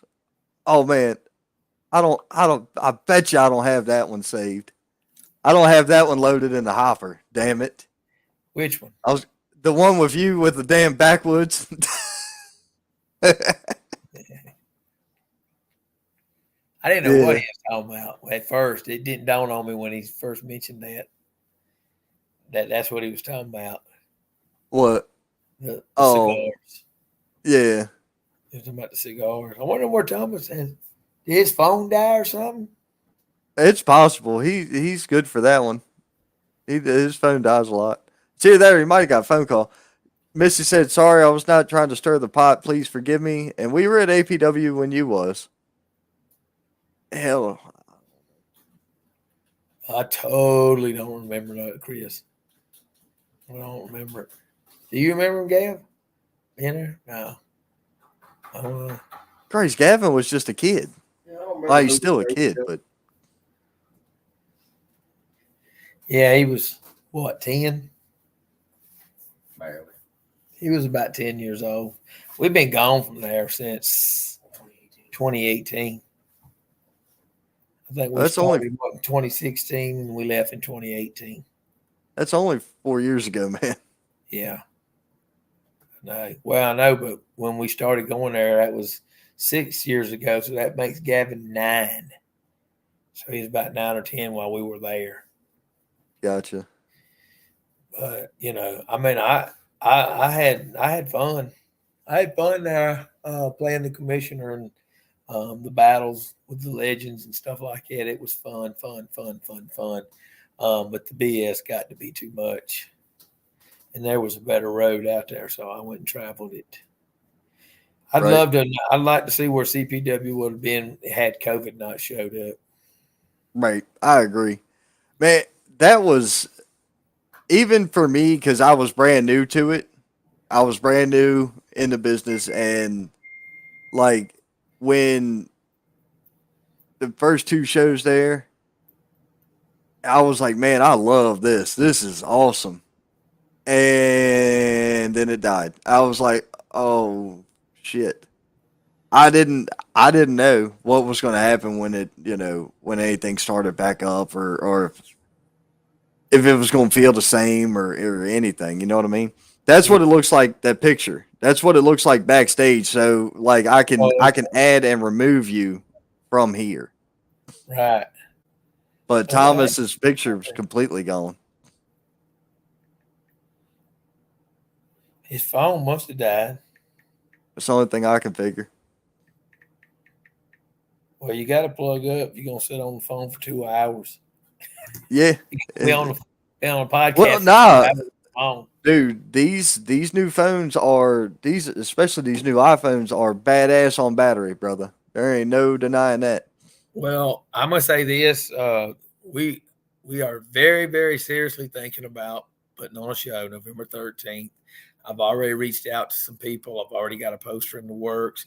There are some other things in the works for that show that would make this show be with the wow factor that I can't comment on. Yeah, he said the best three tag team match ever. Yeah, that's right. That was the very first one. Very first one. Scott Larson was at the inaugural CPW show that David Cody booked with the Ugly Ducklings, High Profile, and the Fight Club. Who's the That Fight show. Club? It was Jeff Lewis Neal and his partner at the time, Okay, and that was a badass match. man. You brought up the Ugly Ducklings. Rob Killjoy went 1-on-1 with Corey Sparks a couple days after your show. I heard, Brother. yeah. I asked Corey about the match. I asked him how was it. He said it was great. Yeah. I'm gonna be bringing Corey back more. That guy's good, man. He's good. I don't have to worry about with him. You know, he knows what he needs to do, and he does it, and he gets it done in the ring. I'm actually working a deal with Corey now about I'm gonna set up an interview with Corey. Yeah, I'm gonna interview Corey Sparks. You need to. Well, when you said earlier, like, I don't know who trained him, I'm like, shit, I'll ask him. And I immediately sent him a text then. Yeah. Well, whoever did a good job because he just comes off as somebody you don't have to tell what to do. He knows what to do. Who did he work? At your show. Jordan? Wasn't it Jordan Hope? Didn't Corey work Jordan Hope? Yeah. I think it was Jordan Hope. See, and my problem is we put the shows on, and then I'm ending up doing something else while these matches are going on, and I'm missing them. And I'm having to go back and watch them on video. And I don't have the CPW show. We didn't video it. It was just live broadcasted. Oh, my God. I've got it on my computer. I need a thumb drive, and you can have it. That's it. I need a thumb drive, and I'll give it to you. What? The CPW show, all of it. Well, it'll have the commentary and the extra camera angle and all that shit. It'll be the same footage from the the show that got kicked off of air 50 times by Facebook. It'll be that. So Did you'll you hear see- Bill Hazelwood talking shit and everything. Did you see the video that Bob and Sherry production team cut for the I beginning? watched. Oh no, I watched the entire thing that they did. Yeah. Cropped out the sections I wanted. Well, that and little highlight reel they did was badass. I watched that. From the CPW show, and then their commentary about it was hilarious. Oh yeah, they were awesome. She And killed look- me with the Peterbilt remark. You could tell Yeah. he was Peterbilt. I about freaking died. I'm in the middle of a call center, folks. I work in a call center. I am surrounded by people, and I am on the phones constantly. Peterbilt is Peterbilt. He is definitely Peterbilt. And when she said that, I've got an earbud in and a customer on the phone, and I about fell out laughing. She asked, "Have I heard of the Mason Dixon Line tag team?" Can't say that I have. Who's in it?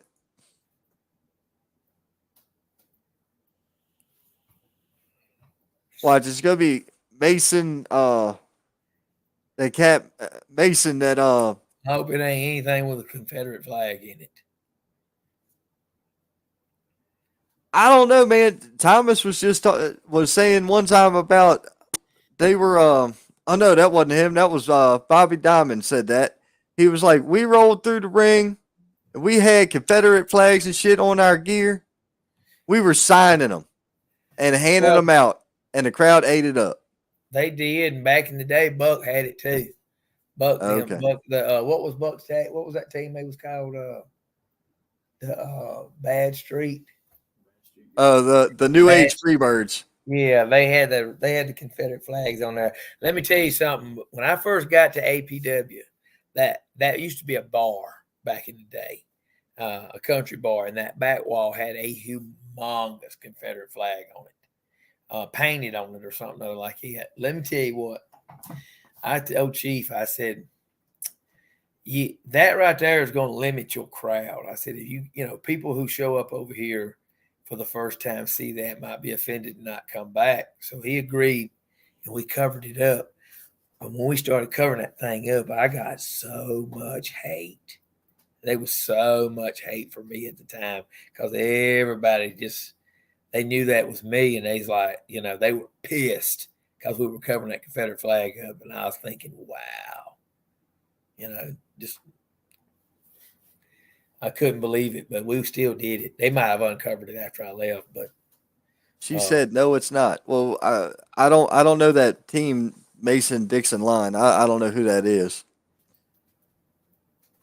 There's so many little. I want to say I've heard of that, but I don't know who it is. It's almost like you got to know which crowd you're talking to when you're talking to certain people. So I understand what you mean with that, because that's like if I told you, "Hey man, you know, this tag team over here, you need to check them out," but you ain't never been there, and you associate with one or two people, but you don't know that team. You know what I'm saying? I may know the entire rest of the roster that's on that card, but I probably don't know them. No, I definitely don't know them. They from School of Morton. No, I don't know. Yeah. I don't know too much about School of Morton. I know a couple guys who used to work there. That's about it. Yeah. They came to the COVID Dome. Then that'd be with Thomas. Thomas would know about that one. Where's the COVID dome? When COVID happened, Thomas owned or rented a building, leased a building, and it was a gym. Oh, okay. And all the shows used to run out of that thing. Dude, I tell you one thing I'm looking forward to that we can't really announce yet. I'm looking forward to that January thing. The January thing with Michael King. Remember Braden was talking about it? Come on, man. You're killing me. We can't announce it. I'll text you. Oh. Hey, you have to refresh my memory. I know what you're talking about, Ron. I know you do. I'll catch him up later. After You gonna this. smarten them up for me? Obviously, it was something that was discussed, and that still don't ring no bell.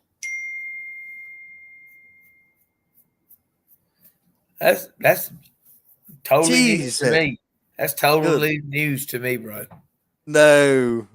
Trust And me, you was there. Michael King was just here like Saturday night, and that And they was This was talked about at 52 Reasons. well, yeah, and you know where I was at. So, You were sitting back. Well, you took the damn picture of us that well, night. see now that might have been discussed then, and it probably got discussed over there in the VIP section Saturday night. But I wasn't over at the VIP section for a long time. It was talked about while you was there. Well, I don't remember it. Oh, Mason from that tag team has just signed to NWA. Oh, that's cool. Yeah, just him, just the one. I guess. I wonder if that's that Mason dude that Gavin knows said he was a hell of a worker. I wonder if that's the same cat. I don't think so. Who was he talking about? Mason, Well, I'm talking about Mason locking me. Oh, he's talking about Mason. It was a guy that was training up there at Lodi's. He's a George South dude. He's a George South guy, but he was at it. He was actually on an NAWA show here recently. nah, they talking about Silas Mason. Yeah, Yeah, that's not him. That's not who I was thinking of. Oh, that's a different person. So that's happening. That's happening in January. That's like supposed to be happening. There's a thing apparently with it. I guess more news will come on that, but it's not going to be I don't think there's going to be too much to it. I think it's as far as announcement and advertisement. Right. I think this is going to be a private party. Exclusive. I think it's going to be an exclusive thing. Yeah. Well, what a trip. Shit, being talked about it in my show, and I don't even know and I don't even know nothing about it. You were sitting there. Man, I must have been tuned out. You just gotta turn your ears on. I must have been tuned out. That ain't me, unless it's still notifying you from 10 Yeah, minutes it's ago. the second notification. Well, I mean, right now the weather looks good for the 13th, and that'll be. Hadn't planned on doing nothing else, but when you got weather that good that late in the year, I mean, there's just really no reason why not. So, Put me down. No, not doing a live band this time, are you? no, no. Heck no. I have to find it's either going to be if I do the next band will most likely be a top 40 or a country band. Gotcha. And when I say country, I mean it'll be the good stuff, man. Not Florida Georgia Line, but like Aaron Lewis. When I say top 40, I want a band to play anything. And I've seen bands who play a lot of different stuff, and I like I like the variety, and that's what I want them to be able to play songs people here can relate to and will enjoy. I like Testarossa and I like Cutthroat Susie. I like their music. It appeals to me, and I thought they were great. But the wrestling crowd is a hard crowd to please. And everybody's different, so Yeah. you got to have a band that's more neutral. And I think that cover songs are more popular with people, versus music they've never heard before. That's what I was going to say. Their original cuts are great, but I mean, I would maybe do. I'd like to be sitting out there when play that funky music white boy hits. The band's playing it, Right. or something like that. That's just party music, I guess. So Right. Just make it more enjoyable. But yeah, I mean, you don't never know. You just have to try different things. I know a guy. I talked to a guy about his band, but I only talked to him the one time. But I ain't planning on putting the band back on the stage until next year. There'll definitely be one at the David Cody Memorial. Definitely be one there. Might even be two. Might even be two bands. Good Lord. That's going to be a big deal. Well, that'll start about 2 o'clock in the evening. Wrestling won't start. Maybe not 2 o'clock in the evening, maybe 3, 4 o'clock, something like that. And each band play an hour or set. So, be cooking out and drinking. And, wrestling gets started about 5 o'clock. Super show. Big deal. It's got to be a big deal. Gotcha. Man, well, this dude's random as hell. He said, I like rock like I can just like Chris from AEW. Okay, man. Jericho, Fozzy. I guess he's talking about Chris Jericho and Fozzy. Yeah, I like Fozzy. I like Fozzy's music. Chris Jericho's got a killer voice.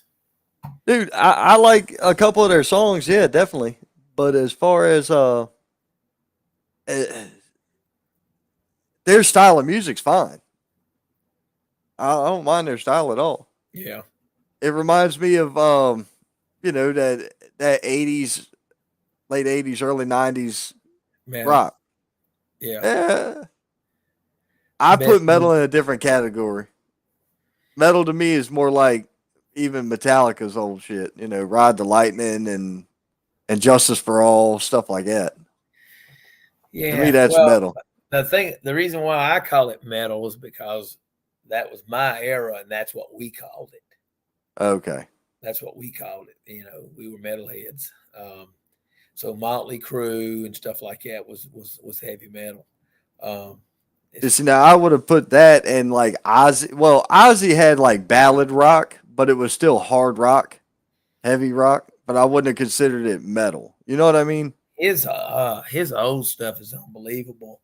And it's amazing to me how that music never goes out of style. No. It still holds strong today. Whereas I like 70s music and very little 60s music, but see, that music is so outdated. But the 80s, the late 80s and early 90s, that music stands the test of time, man. I don't know why, but it just does. So much so that kids nowadays are wearing those T-shirts. Gavin likes that music. When I was first turning him on to it, he swore he never would, but he does. And it's because it's good. It's good shit, man. Oh, I agree. See, now, like I said, I'm the youngest of 5, so I grew up listening to Ozzy and Metallica, and my brother was a big my youngest older brother was big into go-go back in the day. You know what go-go music is, right? You mean the band, the Go-Go's, or just go-go No, music? Go-go music. Yeah. I'm talking about, Chuck, Chuck Brown and all that shit, man. Like Chuck Brown's the godfather of go-go, man. Well, that music carried me through some dark times, man. Music is a good thing, and it keeps, it allowed me to keep my sanity for real. But I was so into music, like Gavin's growing up in wrestling. I was growing up in music, and so much so that I learned to play bass guitar, and I played in bands. I wanted the dream so much. I packed my shit, got on a Greyhound bus, went to Hollywood, trying to, live the dream. So I was caught up in music. So music's a big thing for me. That's why I have bands, because I like music. Right. And I think it's entertainment, another form of entertainment. And I think we'll get the right chemistry one day, but when it all comes together and it's right for everybody, it'll just be, to me, I just feel like it'll just be a big, massive party that has wrestling. Right. That's the way I like it. Hey, I've been to other shows. I'm bored sitting there watching the same thing I can see at 15 other buildings. Give me something different, entertain me, so that's what we try to do. I think the other thing about yours is the alcohol. Yeah. Well, I mean, sometimes that's what it takes for some people to have a good time. It's not for everybody, but it's there if you want it. Well, It's there if you bring it. I drank a beer at 52 Reasons. Oh Jesus, she's gonna make me do the voice. All right, I'm gonna do the voice. Give me something to invest in. There you go, Missy. That was just for you because you had to bring that shit up. Hashtag goof. It's been, I mean, I've heard nothing but positive stuff about all the shows that we've done, but everybody likes it for a different reason. And alcohol is one, music is one, the wrestling's good's another. You know, they like being outside, different reasons, man. It's, you know, I like the idea of what we're doing. I think it's good. Everybody that's came has had a good time. It's definitely different from what they're used to, and I think that appeals to them as well. She said, "I didn't do it for that." I said, "Well, you know what? Just for you. When I go to close the show, I'll throw the episodes of hashtag Gooth up so everybody can see them again. And then Jimmy, don't rush out of here. I'll show you the deleted scene." After we go off air, nobody's getting the deleted scene, but you've got to see it, and you need to get Gav because he's going to piss himself. Yeah. So, on that note, we know we're talking about shows, a possibility of another show at AWL, November the 13th. So, kind of put a pencil mark in your calendar so that way you don't do that. And we can go to the AWL show. Next up and coming show we've got at this point in time, I'm going to advertise this one. Monsters Brawl from Pro Wrestling Union, October 29th. The Freaks come out at night. Brittany Jade versus Jasmine Howe. That is going to be badass. Got some, it was a December show I was thinking about. Then you've got the Unlucky 13. This poster is out of date. And for the Pro Wrestling Union Interim Heavyweight Championship, the Real Cutshaw versus Interim PWU Champion, Drew Hood. Now, look, I didn't make up that interim part. It's written right there on Drew's left shoulder. I didn't make it up. It was there. Yeah. So there's that. We're going to hit the last two, or the two episodes of hashtag Goof, and we're going to get the hell out of here, guys. So hang tight for a moment while I get those. I didn't even have them pulled up. I wasn't going to play them. But seeing as people wanted to bring up Ding Dong, you know, here we go. Do it. Hello, everyone, and welcome. My name is Mark J. Brony, and you are watching hashtag Goof. Well, folks, welcome to the show, and we got a lot of great information for you today, and it's going to be a wonderful show if I can just remember what I was going to talk about. Anyway, man, yeah, let me tell y'all something. Oh, geez. Oh, no. Oh. I done broke the chair again. I done broke the chair. All right. We're gonna cut the commercial break, and yeah, well, my paid sponsors. We'll be right back. Oh, Jesus. Glad I'm out of this damn thing.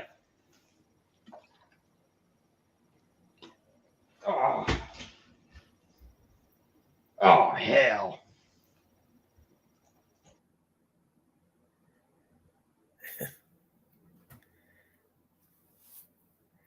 And here's the latest episode for anybody who missed it. Hello, everyone, and welcome once again to hashtag Goof.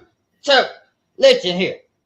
I'm going on a rant tonight because I've had enough of these these promoters and these fans and these ring announcers and these other podcasts. I've had enough of all of them. Now, listen. I have done so much for this business and for you people to make fun of me for living my life the way I live it. Smothered in Twinkies. I cannot believe it.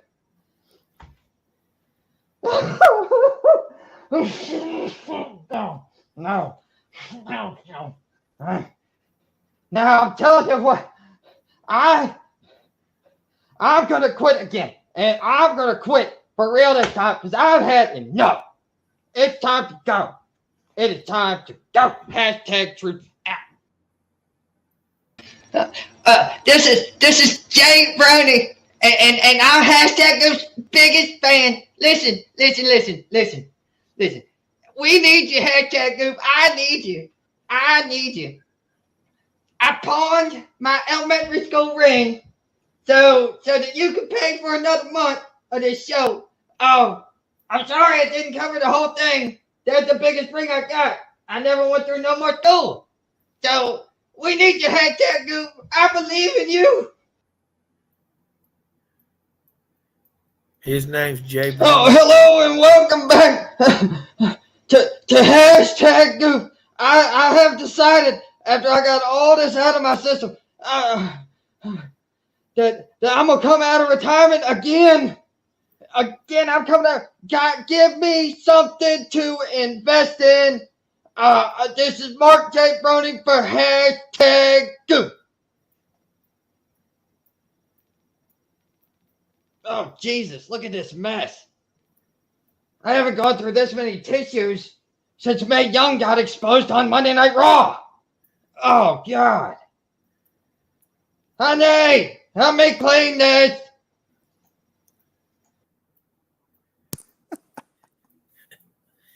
I had entirely too much fun doing this shit. What does he say? Nothing. Nothing at all. Nope. He didn't say anything. He must be planning some kind of surprise attack. I don't know. He must have something up his sleeve, but I don't know what else he could get in there. They awful tight. He keeps popping in, seeing what you're doing. He made that announcement today, so he's got something in the works. He's got something in the works. Missy, I'll see you soon too.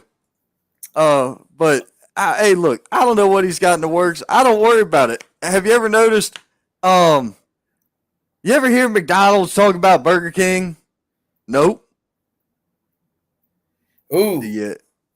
Oh, you have something to say tomorrow night.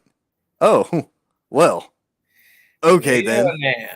Well now. It's about time. I thought you had died already. So Jesus. You're gonna have something to say tomorrow night. Tomorrow night is Friday night. Nobody's going to pay attention to him. They're going to be watching Fox with the rest of us. That's the reason I run the show on Thursday. Nobody's watching Impact. Yeah. If it was on a cable network, people could see. Maybe they'd pay attention. Well, I wore this because that's who I support. I wore this because it's what I wore to work today. Yeah. I've already changed. I cut where I come home. Oh, I got to go outside and close everything up. Shit. All right. Well, we're going to send it home. Big Jimmy, you hang out a minute. Folks, thank y'all for tuning in. This has been another episode of Thursday Night Spotlight. We tried to do a promoters roundtable. We got two, so it was a triangle table. But you know what? It was still a hell of a show. We'll try to do it again maybe later on in the year. Thank y'all for tuning in. Have a great